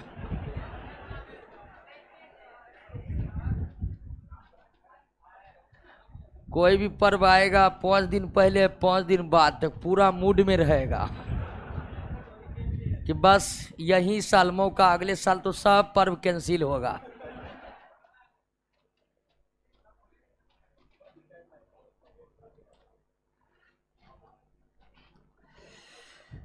एक सरल सूक्ष्मदर्शी सिंपल माइक्रोस्कोप जो आपके प्रकाल बॉक्स में रहता था, मैथमेटिकल इंस्ट्रूमेंट बॉक्स, ठीक है, प्रैक्टिकल बॉक्स, ठीक है। गाँव सब में अपभ्रंश बोलते थे, प्रकाल बॉक्स, लेकिन प्रैक्टिकल बॉक्स होता था, ठीक है। एक सरल सूक्ष्मदर्शी सिंपल माइक्रोस्कोप से बना हुआ प्रतिबिंब क्या होगा। अब ध्यान दीजिए दोस्तों, सूक्ष्मदर्शी वो उपकरण है जिसके द्वारा उन वस्तुओं को देख सकते हैं जो आंखों से देखा नहीं जा सकता, नहीं जा सकता है। क्लियर। बहुत जल्दी जनरेटर स्टार्ट हो गया है लगता है। कि लाइन आया कटा फिर आ गया लगता है। हाँ हाँ हाँ, यही हुआ होगा, क्योंकि जनरेटर स्टार्ट होने में 5 से 10 सेकंड ले लेता है टाइम। अभी तो एकाएक लाइन कटा फिर आया, हम भी चौंक गए, क्या हुआ? कोई मजाक तो नहीं करे पीछे से? क्योंकि सारा सिस्टम वही है पीछे वाले के पास। तो सूक्ष्मदर्शी वो उपकरण है जिससे छोटे से छोटे वस्तु को देखा जा सकता है। अब सही सही देखिएगा तब जब वो सीधा रहेगा, उल्टा रहेगा सही से दिखेगा। तो कोई भी सूक्ष्मदर्शी हो, कोई भी सूक्ष्मदर्शी हो, प्रतिबिंब तो सीधे बनेगा जी। और सीधा बना हुआ प्रतिबिंब क्या कहलाता है? आभासी। आभासी मतलब काल्पनिक, क्योंकि वास्तविक प्रतिबिंब हमेशा उल्टे बनते हैं। क्या होगा उत्तर? आभासी और सीधा। उल्टा बनेगा तब वो माइक्रोस्कोप है क्या? अगर प्रतिबिंब उल्टा बन जाएगा तो उल्टा होकर देखना पड़ेगा। तो सूक्ष्मदर्शी में जब भी प्रतिबिंब बनेगा क्या बनेगा? सीधा ही बनेगा। और प्रतिबिंब सीधा बना है तो इसका मतलब वो कैसा प्रतिबिंब है? आभासी या काल्पनिक प्रतिबिंब है, क्योंकि वास्तविक प्रतिबिंब हमेशा। और ये जो सरल सूक्ष्मदर्शी होता है, कम फोकस दूरी वाला एक उत्तल लेंस होता है। कम फोकस दूरी वाला एक उत्तल लेंस होता है। नेक्स्ट, निम्नलिखित में कौन सा एक सही नहीं है? प्रकाश के लाल, हरा तथा नीला रंग को प्राथमिक या मूल रंग कहते हैं। प्रकाश के लाल, हरा तथा नीला रंग को प्राथमिक या मूल रंग कहते हैं। बिल्कुल कहते हैं।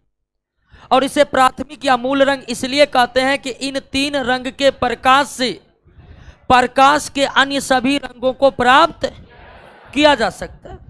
ध्यान रखिएगा, यहां पर प्रकाश के रंगों की बात हो रही है, रंग की बात नहीं हो रही है। प्रकाश के रंगों की बात हो रही है। तो लाल, हरा तथा नीले रंग के प्रकाश को प्राथमिक रंग कहते हैं, क्योंकि इन तीन रंगों के सहायता से प्रकाश के अन्य सभी रंगों को हम प्राप्त कर सकते। प्रकाश के लाल, हरा, नीले रंग को मिलाकर अन्य सभी रंग, हाँ बात सही है, बीबी क्या है? इसी कारण तो इसे प्राथमिक रंग कहते हैं। मेजेंटा, साइन एवं पीला प्रकाश को प्रकाश का द्वितीयक रंग कहते हैं। बिल्कुल सही है। देखिए, दो प्राथमिक रंग के प्रकाश को मिलाने पर जिस रंग की प्रकाश प्राप्त होती है उसे हम क्या कहते हैं? एक बात तो क्लियर है, किसके रंगों की बात हो रही है? प्रकाश के रंगों की बात हो रही है। ध्यान वहीं पर रखिएगा। जब भी रंग शब्द आता है तो हम मार्केट के रंगों को समझने लगते हैं, लेकिन यहां पर प्रकाश के रंगों की बात हो रही है। प्रकाश, लाइट। तो लाल, हरा और ये प्राथमिक रंग, और इन तीनों को मिला देंगे तो कैसा प्रकाश प्राप्त होगा? यानी तीनों प्राथमिक रंग को आपस में मिला दे तो कैसा प्रकाश? श्वेत प्रकाश, यानी सूर्य का प्रकाश प्राप्त हो जाएगा। लेकिन दो प्राथमिक रंग को मिलाने से श्वेत प्रकाश प्राप्त, अगर आप लाल प्लस नीले रंग के प्रकाश को मिला दे तो कैसा प्राप्त होगा? मेजेंटा। नीला प्लस हरा को मिला दे तो कैसा प्रकाश? सायन या पिकॉक ब्लू। लाल और हरा को मिला दे तो ये क्या कहलाएगा? कैसा प्रकाश बनाएगा? और इसे हम कहते हैं क्या? द्वितीयक रंग। दो प्राथमिक रंगों के मेल से जिस रंग के प्रकाश उत्पन्न होते हैं उसे क्या कहते हैं? द्वितीयक रंग कहते हैं। उसे क्या कहते हैं? द्वितीयक रंग कहते हैं। क्लियर हो गया? अब दो प्राथमिक रंग मिलकर क्या बनाते हैं? तीन प्राथमिक रंग मिलकर श्वेत प्रकाश। अब ध्यान दीजिएगा, थोड़ा दिमाग लगाइएगा मैथ वाला। मेजेंटा में अगर हरा जोड़ देंगे तो ये क्या हो जाएगा? श्वेत। लाल, हरा प्लस नीला बराबर श्वेत। अब मेजेंटा में क्या क्या शामिल है? लाल प्लस हरा जोड़ देंगे तो श्वेत हो जाएगा। तो मेजेंटा में हरा जोड़ने पर क्या प्राप्त हुआ? श्वेत। ऐसा कैसे हो गया, समझे कि नहीं? कैसा हुआ? ऐसा ऐसा कैसे हुआ, समझे कि नहीं समझे? ध्यान दीजिएगा दोस्तों, मेजेंटा में हरे रंग के प्रकाश को मिलाएंगे, कैसा प्रकाश? श्वेत प्रकाश। लाल प्लस हरा प्लस नीला बराबर श्वेत प्रकाश। लाल प्लस नीला क्या है? यानी मेजेंटा में दो प्राथमिक रंग लाल और नीला शामिल है, हरा शामिल करेंगे क्या हो जाएगा? ठीक उसी तरह सायन में कौन रंग मिलाएंगे कि श्वेत बनेगा? क्या मिलाएंगे? लाल। Very good. उसी तरह पीला में क्या मिलाएंगे? क्या मिलाएंगे? तो ये क्या हो जाएगा? श्वेत रंग। और जिन दो रंगों के मिलने से, ध्यान दीजिएगा, जिन दो रंगों के मिलने से श्वेत प्रकाश बनते हैं उसे एक दूसरे का क्या कहते हैं? पूरक रंग कहते हैं। जिन दो रंगों के मिलने से, जिस दो रंगों के प्रकाश के मिलने से श्वेत प्रकाश बनते हैं उन दोनों रंग को क्या कहते हैं? पूरक रंग। मेजेंटा का पूरक हरा है या हरा का पूरक मेजेंटा है? सायन का पूरक लाल है या लाल का पूरक पीला का पूरक या नीला का पूरक? क्लियर हुआ? बात समझे? अब देखिए तो कौन गलत है? 4 नंबर नहीं, डी नंबर, डी नंबर।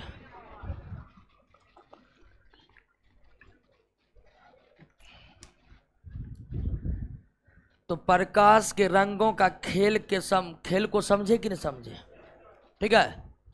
वैसे समझना कम, रटना इसको ज्यादा है। समझने के लिए तो प्रैक्टिकल करना पड़ेगा क्या? हाँ। और ध्यान रखिएगा ये प्रकाश का रंग है। अब कहिएगा मार्केट से हम लाल खरीद कर लाएंगे, नीला खरीद कर लाएंगे और मिला देंगे मेजेंटा होगा, नहीं होगा। प्रकाश का रंग मिलेगा तब ऐसा होगा।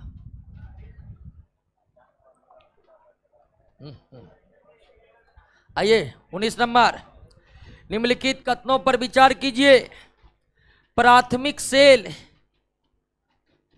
या संचायक सेल से प्राप्त दिष्ट धारा का विभवांतर अपेक्षाकृत बहुत कम होता। बिल्कुल, दिष्ट मतलब डीसी, डीसी का वोल्ट बहुत कम होता है। अब छू भी दीजिएगा तो कोई करंट वरेंट, सही है। जल विद्युत या उष्मीय विद्युत धारा से उत्पन्न प्रत्यावर्ती यानी एसी का विभवांतर उच्च होता। बिल्कुल, डीसी का वोल्ट बहुत ज्यादा होगा तो 24 वोल्ट। साधारणतः जो हम संचायक बैटरी जो इस्तेमाल करते हैं ऑटोमोबाइल इंजन में 6 वोल्ट का होता है, 12 वोल्ट का होता है, 24 वोल्ट का होता है, उससे ज्यादा नहीं होता है। लेकिन घरों में जो एसी आता है वो एकदम 220 वोल्ट का होता है। तो एसी का वोल्ट बहुत ज्यादा होता है, डीसी का वोल्ट बहुत। अब वोल्ट कम होने के कारण डीसी जो है हमें किसी भी तरह का हानि नहीं पहुंचाता। अब 24 वोल्ट को भी पकड़ लीजिएगा ना, लगेगा कि एकदम कोई जो है झटका मारा। अब वहीं 220 वोल्ट को छूइएगा एकदम उछल जाइएगा ऐसे। यानी कि एसी का वोल्ट बहुत ज्यादा होता है, डीसी का वोल्ट बहुत। अब प्राथमिक सेल उस सेल को कहते हैं जिसे बार बार चार्ज नहीं किया जा सकता। यानी लिखो फिको बैटरी ही क्या है? प्राथमिक सेल। यूज एंड थ्रो, दोनों कथन क्या है? सही है दोनों।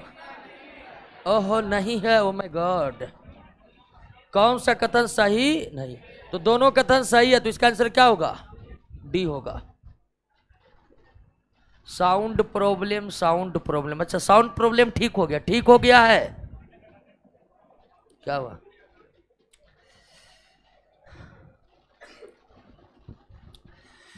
किसी विद्युत धारावाही लंबी परिनालिका, परिनालिका यानी कि सोलेनॉइड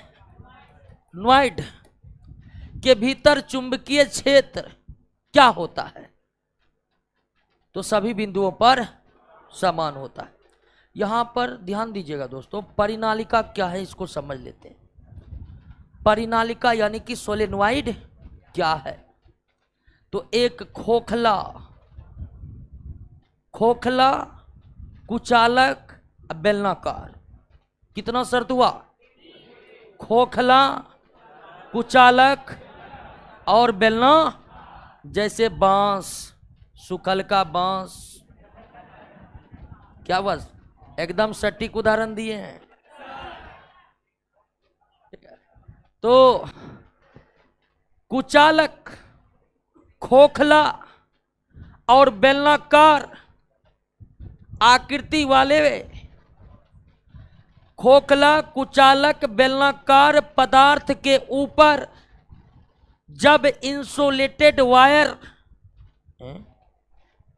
अच्छा, जब इंसुलेटेड वायर को लपेट देते हैं तो इसी व्यवस्था को कहते हैं इंसुलेटेड वायर को लपेटना है, यानी प्लास्टिक कवर, प्लास्टिक का कवर चढ़ा हुआ तार को लपेटना है, तब इसी व्यवस्था को क्या कहते हैं? परिनालिका। खोखला, कुचालक, बेलनाकार, ध्यान दीजिए हम पर, खोखला, कुचालक, बेलनाकार पदार्थ के ऊपर जब इंसुलेटेड वायर या प्लास्टिक कवर चढ़ा हुआ वायर को लपेट देते हैं कई बार, और लपेटने में ध्यान रखना है कि तार के ऊपर तार चढ़े। अब कहेगा यहाँ तो चढ़ गया है तो ये 3D आकृति नहीं है, ठीक है ना। अब मान कर चलिए कि चढ़ा हुआ नहीं है, तार को इस तरह लपेटना है कि तार के ऊपर तार, तो इसी व्यवस्था का नाम क्या है? और परिनालिका के तार से जब आप बैटरी को जोड़ दीजिएगा, बैटरी को जोड़ दीजिएगा तो यह किसके तरह व्यवहार करेगा? चुंबक के तरह व्यवहार करेगा, और इसके भीतर सभी बिंदुओं पर चुंबकीय क्षेत्र क्या होगा?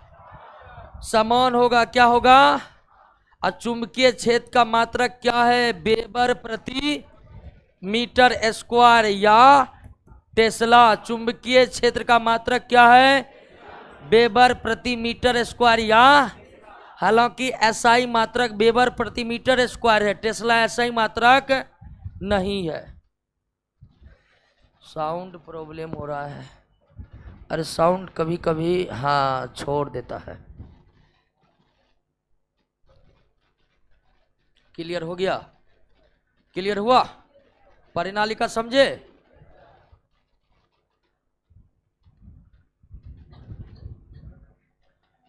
डायनमो इसी सिद्धांत पर बनता है। कैसे बनता है तो उसके लिए अलग क्वेश्चन लाना पड़ेगा। आगे बढ़ते हैं।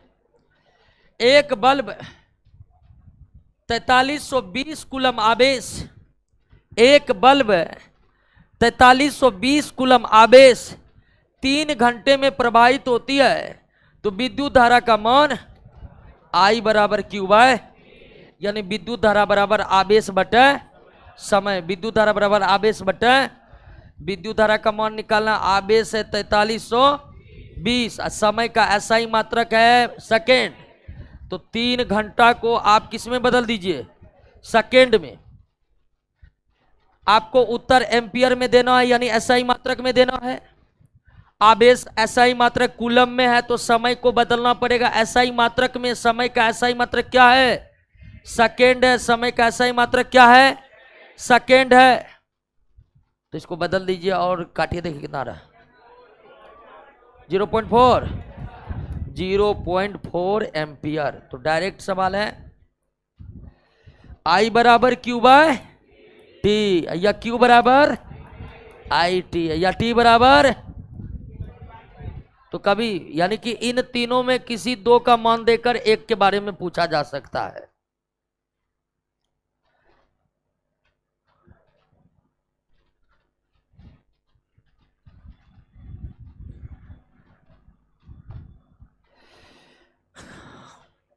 निम्नलिखित परिपथ सर्किट में 2 ओम प्रतिरोधक द्वारा उपयुक्त शक्ति कितनी होगी?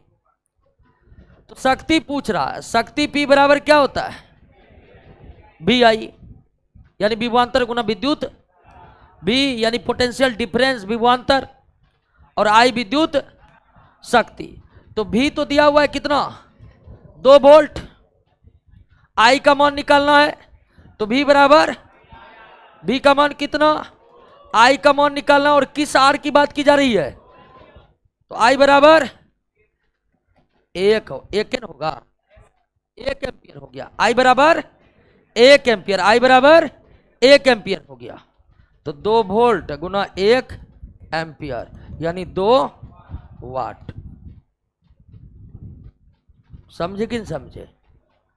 P यानी शक्ति बराबर भी आई, विद्युत शक्ति बराबर विभवांतर गुना विद्युत, विभवांतर दिया हुआ है कितना वोल्ट, लेकिन विद्युत धारा नहीं दिया हुआ, और हमसे पूछ रहा है कि 2 ओम द्वारा कितना शक्ति का उपयोग किया हुआ, यानी 2 ओम प्रतिरोध में कितना विद्युत धारा बह रही है वो हम निकाल लिए। भी बराबर आई आर से, भी 2 है, आई निकालना है, आर भी कितना है 2 है, तो आई कितना निकला 1 एम्पियर, तो शक्ति कितना 2 वाट।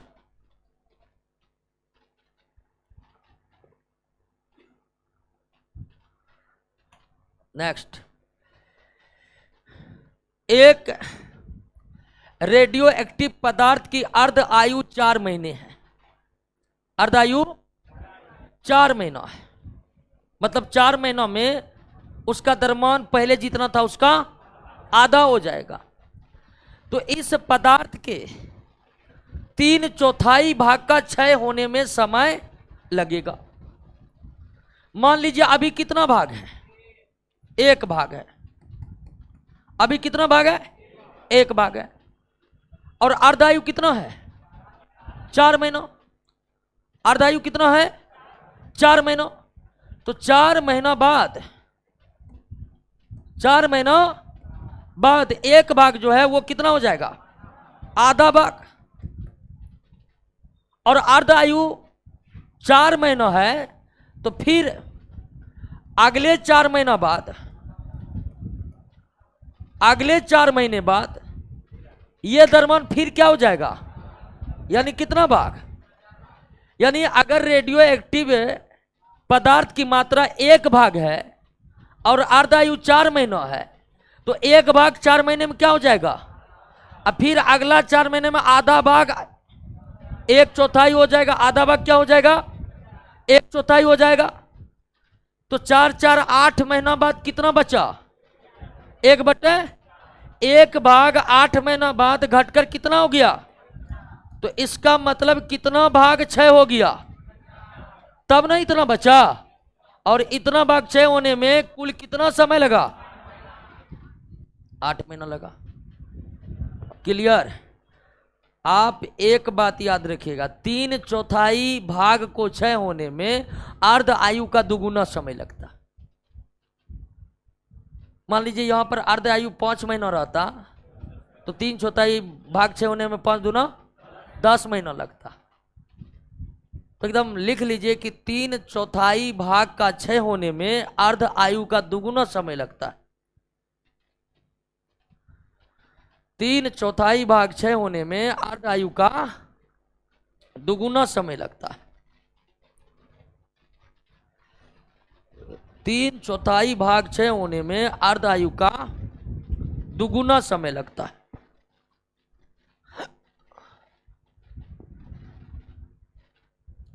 ऑनलाइन टेस्ट में आंसर 8 आता है, थोड़ा मिस्टेक होगा। हम देखे थे आंसर दोस्तों 2 ही होगा।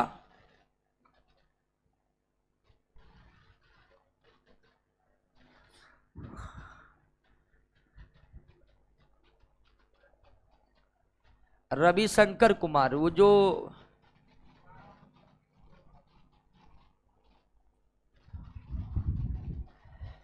समस्थानिक के संबंध में कौन एक सही नहीं है। परमाणु संख्या समान होती है, बिल्कुल।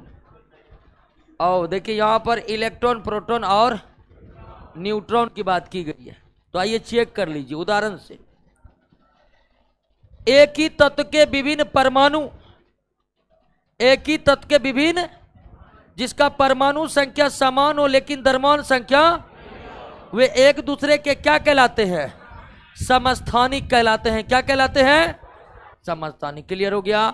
समस्थानिकों के परमाणु संख्या समान होते हैं लेकिन द्रव्यमान संख्या भिन्न भिन्न होते हैं।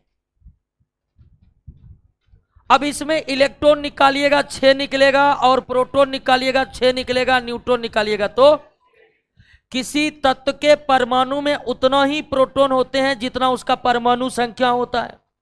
परमाणु संख्या 6 है तो प्रोटॉन भी, परमाणु में जितना प्रोटॉन होते उतना ही इलेक्ट्रॉन होते। द्रव्यमान संख्या में परमाणु संख्या घटा लीजिए तो क्या निकलेगा? अब इसमें इलेक्ट्रॉन 4, प्रोटॉन 4, न्यूट्रॉन 8, 6, ये दोनों समस्थानिक है। इसका परमाणु संख्या क्या है? इलेक्ट्रॉन की संख्या क्या है? प्रोटॉन की संख्या क्या है? लेकिन न्यूट्रॉन की संख्या क्या है? द्रव्यमान संख्या क्या है? तो समस्थानिकों के परमाणु संख्या, इलेक्ट्रॉन की संख्या, प्रोटॉन की संख्या समान होते हैं, लेकिन न्यूट्रॉन की संख्या और द्रव्यमान संख्या और परमाणु द्रव्यमान क्या होते हैं? अलग अलग होते हैं। क्लियर बात समझ में आई? आगे कि नहीं आगे? क्या होगा? डी नंबर क्या होगा? गलत होगा।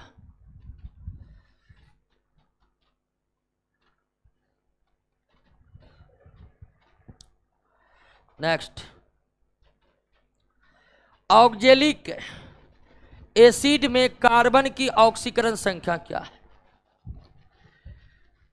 तो oxalic acid H2C2O4, oxalic acid, oxalic acid के द्वारा कपड़ों के दाग और धब्बे बड़ी आसानी से हटाए जाते हैं। Oxalic acid. तो ध्यान दीजिए कि इसमें अगर हमें कार्बन का ऑक्सीकरण संख्या निकालना है, इसमें अगर हमें कार्बन का ऑक्सीकरण संख्या निकालना है तो हाइड्रोजन और ऑक्सीजन का ऑक्सीकरण संख्या हमें पहले से याद होनी चाहिए। हाइड्रोजन का ऑक्सीकरण संख्या -1 भी होता है और -1 होता है तब जब ये किसके साथ रहे, और +1 होता है तब ये जब किसके साथ रहे। फिलहाल कार्बन ऑक्सीजन दोनों ही अधातु है तो यहां पर हाइड्रोजन का होगा +1। ऑक्सीजन का कितना होता है? -2। निकालना किसका है? कार्बन का। और एक अणु के सभी परमाणुओं के ऑक्सीकरण संख्या का योग 0 होता है। एक अणु के सभी परमाणुओं के ऑक्सीकरण संख्या का योग क्या होता है? 0 होता है। तो हाइड्रोजन का क्या होगा? +1। तो कितना हाइड्रोजन है? 2 हाइड्रोजन है तो +2। कार्बन का निकालना है, कार्बन का x मान लिए तो 2 कार्बन है, तो ऑक्सीजन का कितना होता है? तो कितना ऑक्सीजन है? तो 4 दूनी और टोटल -8 +2 यानी -6, यानी x बराबर +6/2 यानी प्लस।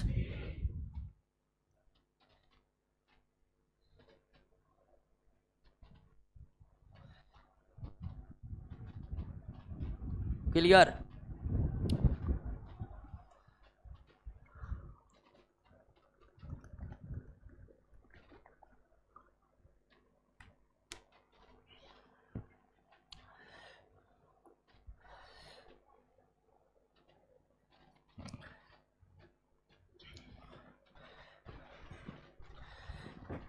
एक ग्रह जिसका आकार पृथ्वी के समान तथा द्रव्यमान पृथ्वी के द्रव्यमान का 4 गुना है, पर 2 केजी द्रव्यमान के वस्तु को ग्रह के ऊपर 2 मीटर ऊंचाई तक उठाने के लिए आवश्यक ऊर्जा का मान क्या होगा?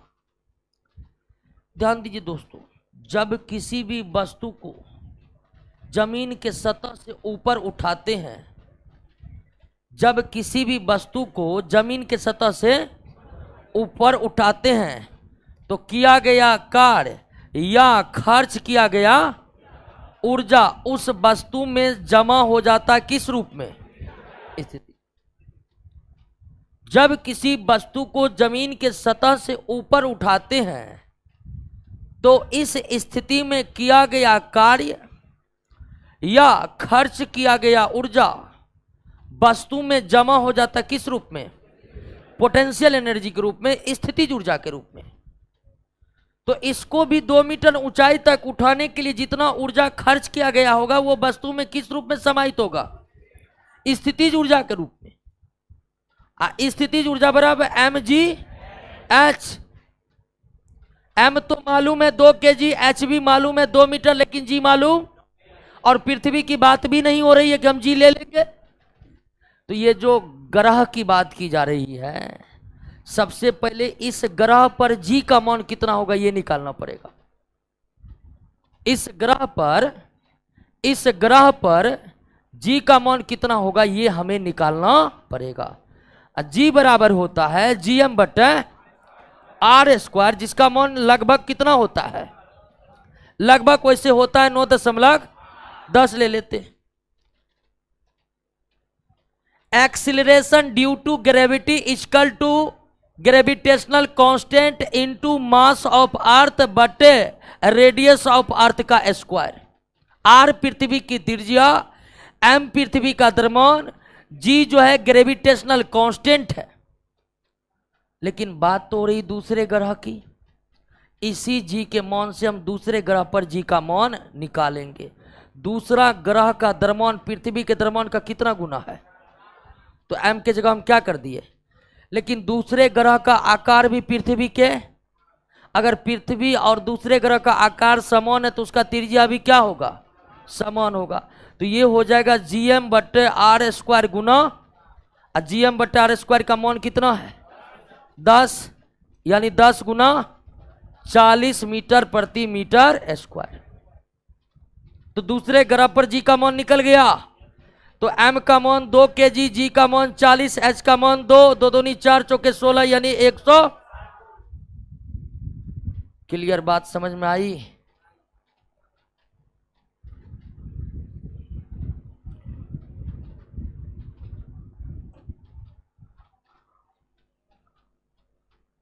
क्या हुआ?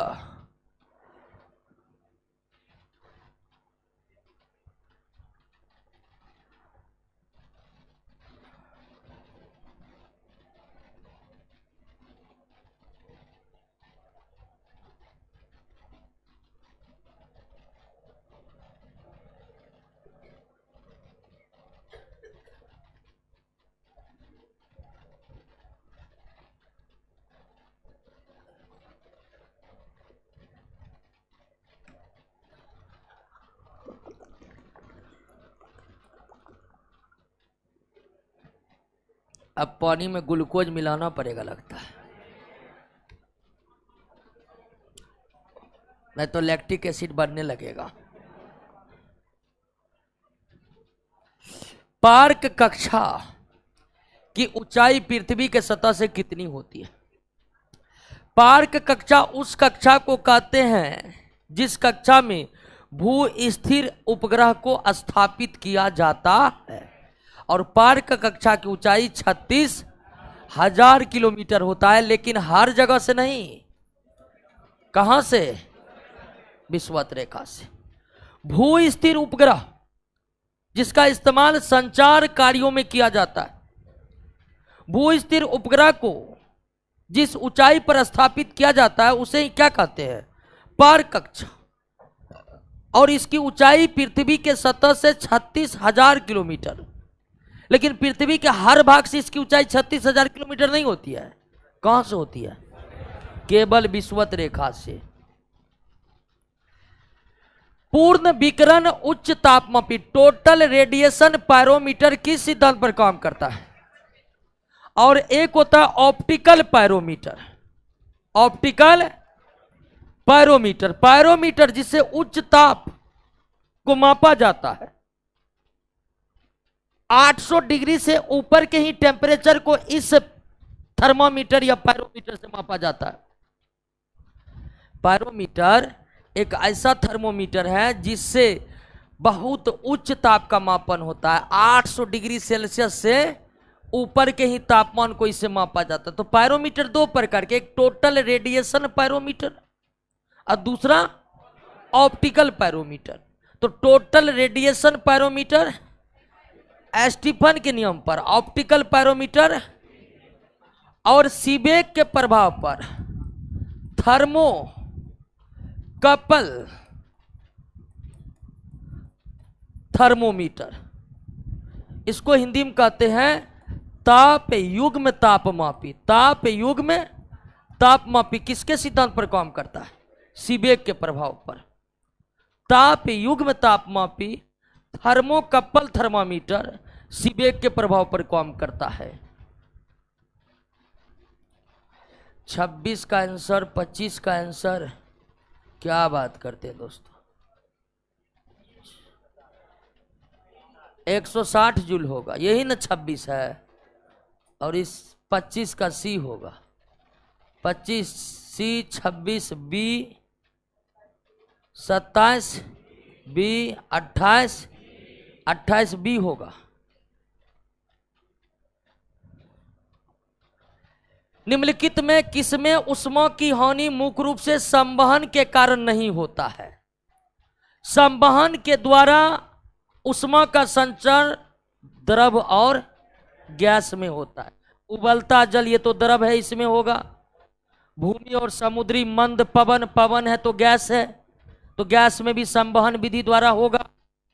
वात्या भट्ठी के चारों ओर वायु का परिसंचरण, जब वायु कह दिया तो गैस हुआ, और गैसों में संवहन विधि होगा। तो बच गया कौन?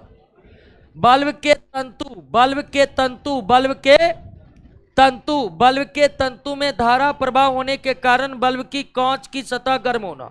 तो बल्ब के भीतर निर्वात होते हैं, बल्ब के भीतर, और निर्वात में किस विधि से? विकिरण विधि से। निर्वात में किस विधि से ऊष्मा का संचरण? विकिरण विधि से होता है। किस विधि से?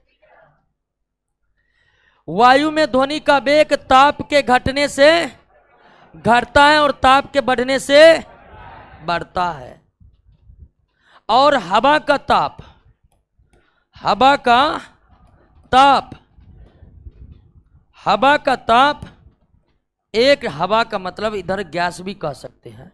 हवा का ताप 1 डिग्री सेल्सियस बढ़ने से, 1 डिग्री सेल्सियस बढ़ने से ध्वनि का वेग 0.61 मीटर प्रति सेकेंड से बढ़ता है।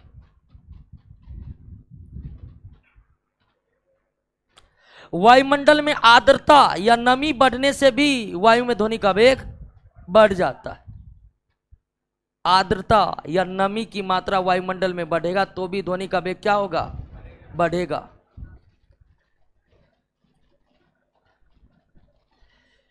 पराश्रव तरंग,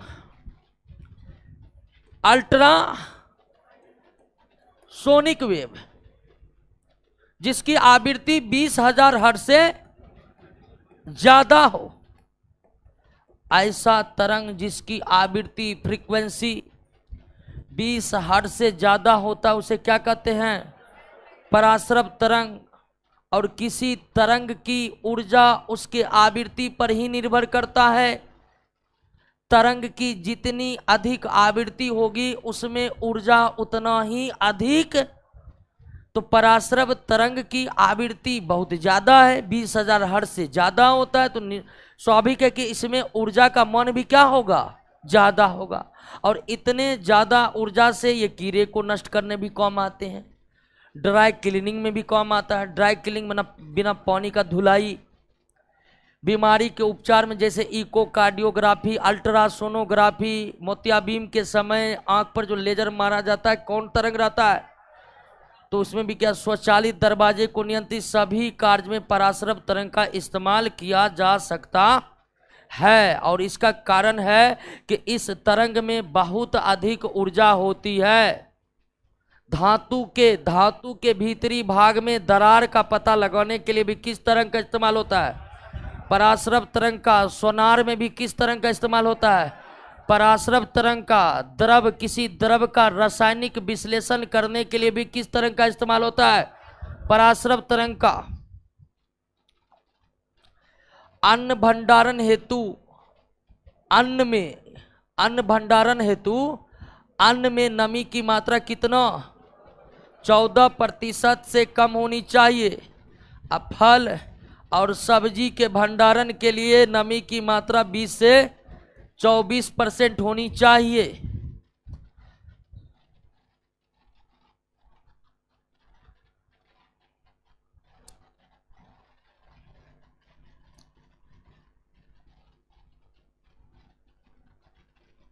क्लियर हो गया ना?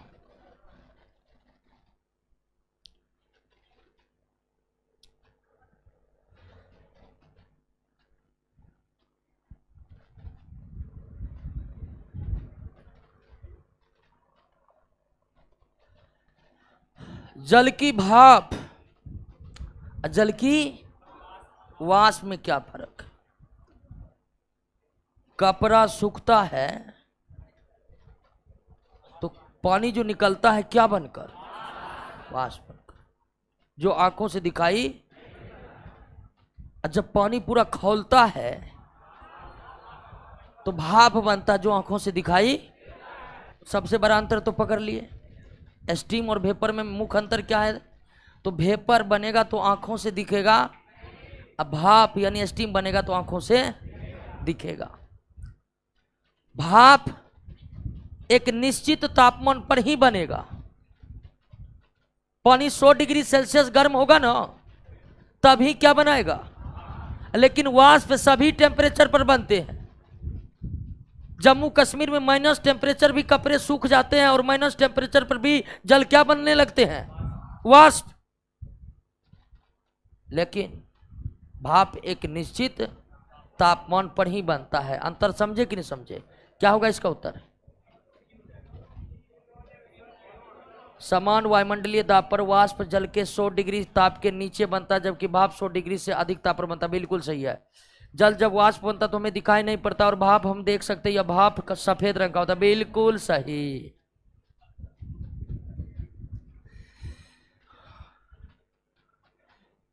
लेकिन अंतर कुछ भी नहीं है, क्योंकि ये भी और ये भी कोई अंतर नहीं है। यानी रासायनिक रूप से दोनों क्या है? एक ही है। इसलिए कई राइटर ऐसे भी हैं जो दोनों में कोई भेद नहीं करते हैं, फिर भी कुछ ना कुछ भेद तो है ही, जो आपके सामने है। समुद्री जहाज की गति मापने की इकाई नॉट को निरूपित करता। नॉट बराबर 1 समुद्री मील प्रति, और 1 समुद्री मील मतलब नॉटिकल मील बराबर 1.85 किलोमीटर। समुद्री मील अंग्रेजी में नॉटिकल मील। 1 समुद्री मील या 1 नॉटिकल मील बराबर 1.85 किलोमीटर। एयर कंडीशनर का आविष्कारक कौन है? Wills Havilland career. भारत के किस राज्य में गहीरमाथा समुद्री संरक्षित क्षेत्र स्थित है? कहाँ है? और इस क्षेत्र में क्या है? ओलिव रिडले कछुआ। ओलिव रिडले कछुआ अपने प्रजनन के लिए इस क्षेत्र में आते हैं। और कछुआ में प्रजनन की भी अजीब स्थिति, अंडा दे देगा फिर कभी देखने के लिए भी नहीं आएगा, निकल गया। कछुआ जो है समुद्री कछुआ, वो समुद्र के किनारे आएगा, अंडा देगा, अब फिर चले जाएगा, फिर कभी लौट कर नहीं आएगा। बच्चा निकला, मरा, जिंदा है। हंसौने वाली गैस नाइट्रस ऑक्साइड की खोज किसने की? डेवी ने। हम्फ्री डेवी जो सेफ्टी लैम्प का आविष्कार किए थे। नीले रंग के कॉपर सल्फेट,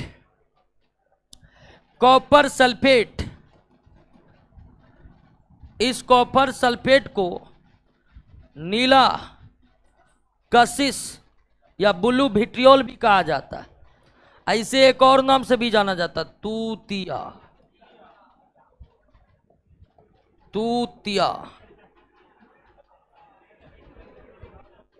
और इसे गर्म करिएगा ना, इसे गर्म करिएगा तो इसके जो जल के अणु है ये उड़ जाएंगे।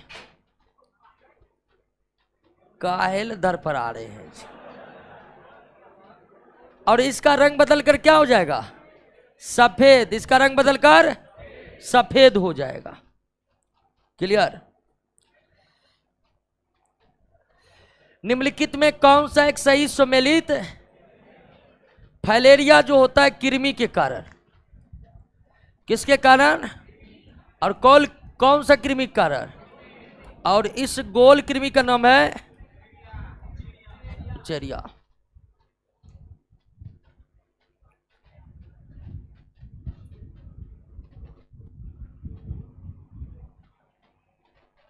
हैजा जीवाणु के कारण होता है, हेपेटाइटिस विषाणु कारण, फाइलेरिया किसके कारण? कृमि कारण। किस कृमि कारण? और वो गोल कृमि का नाम क्या है? चेरिया। पेचिस प्रोटोजोआ कारण होता है।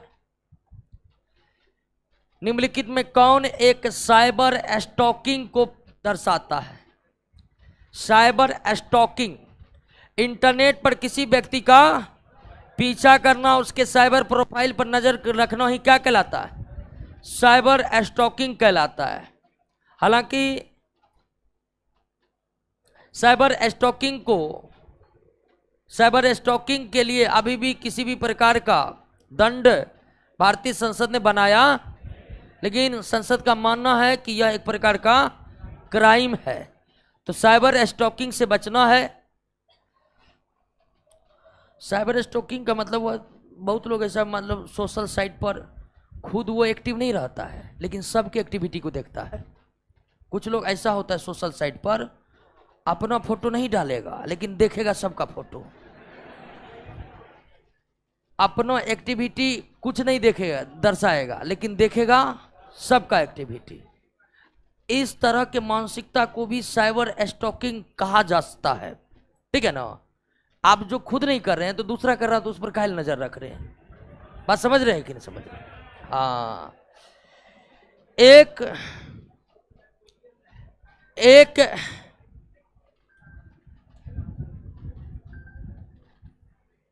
एक गोलीय दर्पण की फोकस दूरी कितना है?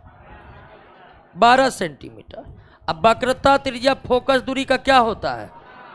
तो वक्रता त्रिज्या कितना? 24 सेंटीमीटर।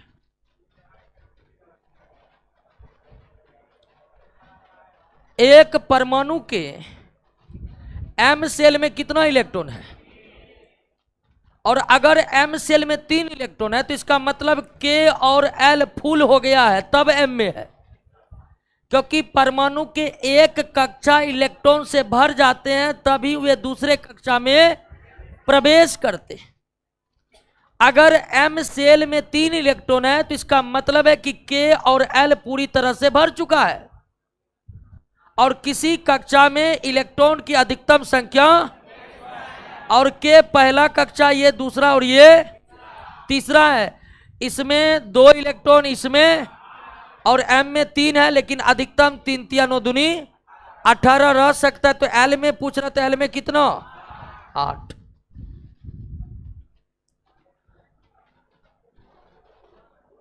बारूद क्या है? मिश्रण। बारूद मिश्रण है।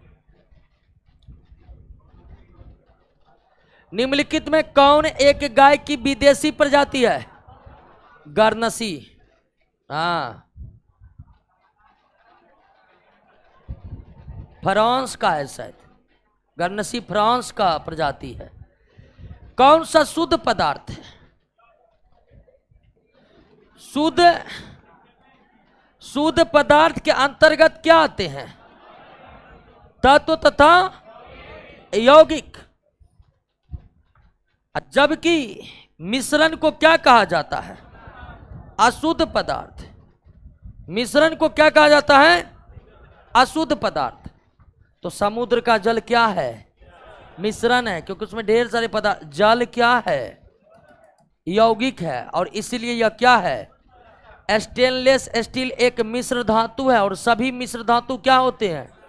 सोल्डर भी मिश्र धातु है, और सभी मिश्र धातु क्या होते हैं? मिश्रण। समुद्र का जल भी क्या है? लेकिन जल क्या है? और तत्व और यौगिक कैसे पदार्थ हैं? शुद्ध पदार्थ है। तत्व और यौगिक कैसे पदार्थ हैं? 1 किलोवाट घंटा 3.6 गुना 10 के पावर 6 जूल के बराबर होते हैं।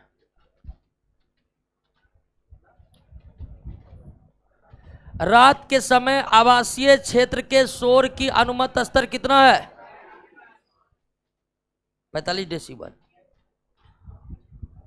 क्षार चुंबक का अधिकतम चुंबकत्व होता है हालांकि छोर को ही क्या कहते हैं, ध्रुव कहते हैं, लेकिन जब ध्रुव दे दिया स्पेशली करके, तब बी से ज्यादा परफेक्ट उत्तर हमारा क्या है, सी ही है।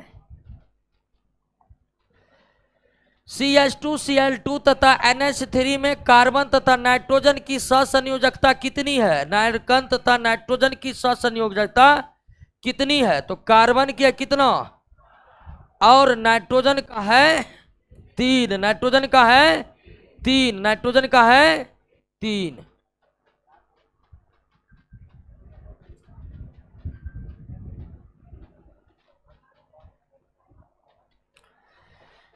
निम्नलिखित कोशिकाओं के आकार अलग अलग होते हैं, निम्नलिखित कोशिकाओं को उनके आकार के बढ़ते क्रम, तो सबसे छोटी कोशिका और सबसे बड़ा, तो एक सबसे पहले आएगा और 2 सबसे, तो ए होगा या बी होगा, इसका आंसर ए होगा, क्योंकि जीवाणु से ज्यादा बड़ा होता है कौन कोशिका, आरबीसी कोशिका।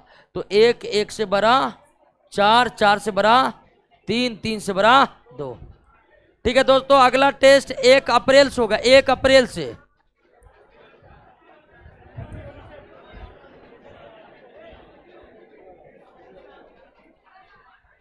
क्या हुआ,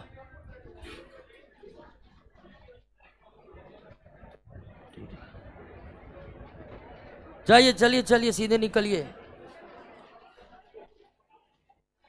अगला टेस्ट सभी ऑनलाइन और ऑफलाइन वाले दोस्तों 1 अप्रैल से होगा।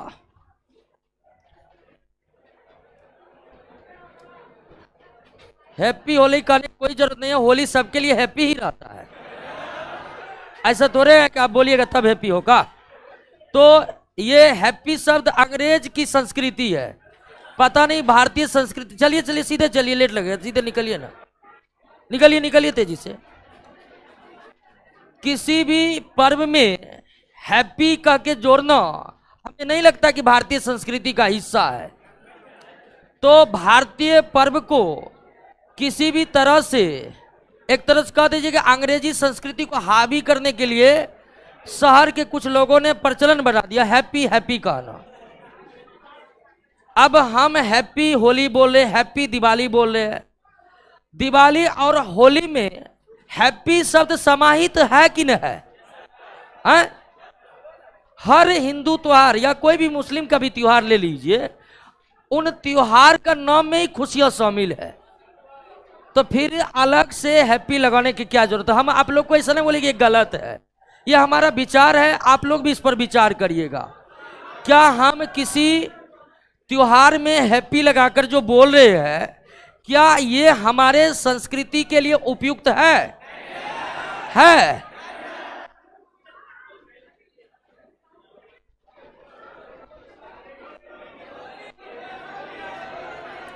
होली आज नहीं है, ठीक है ना,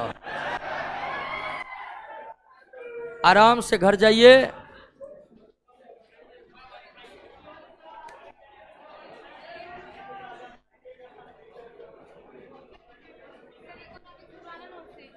हाँ हाँ,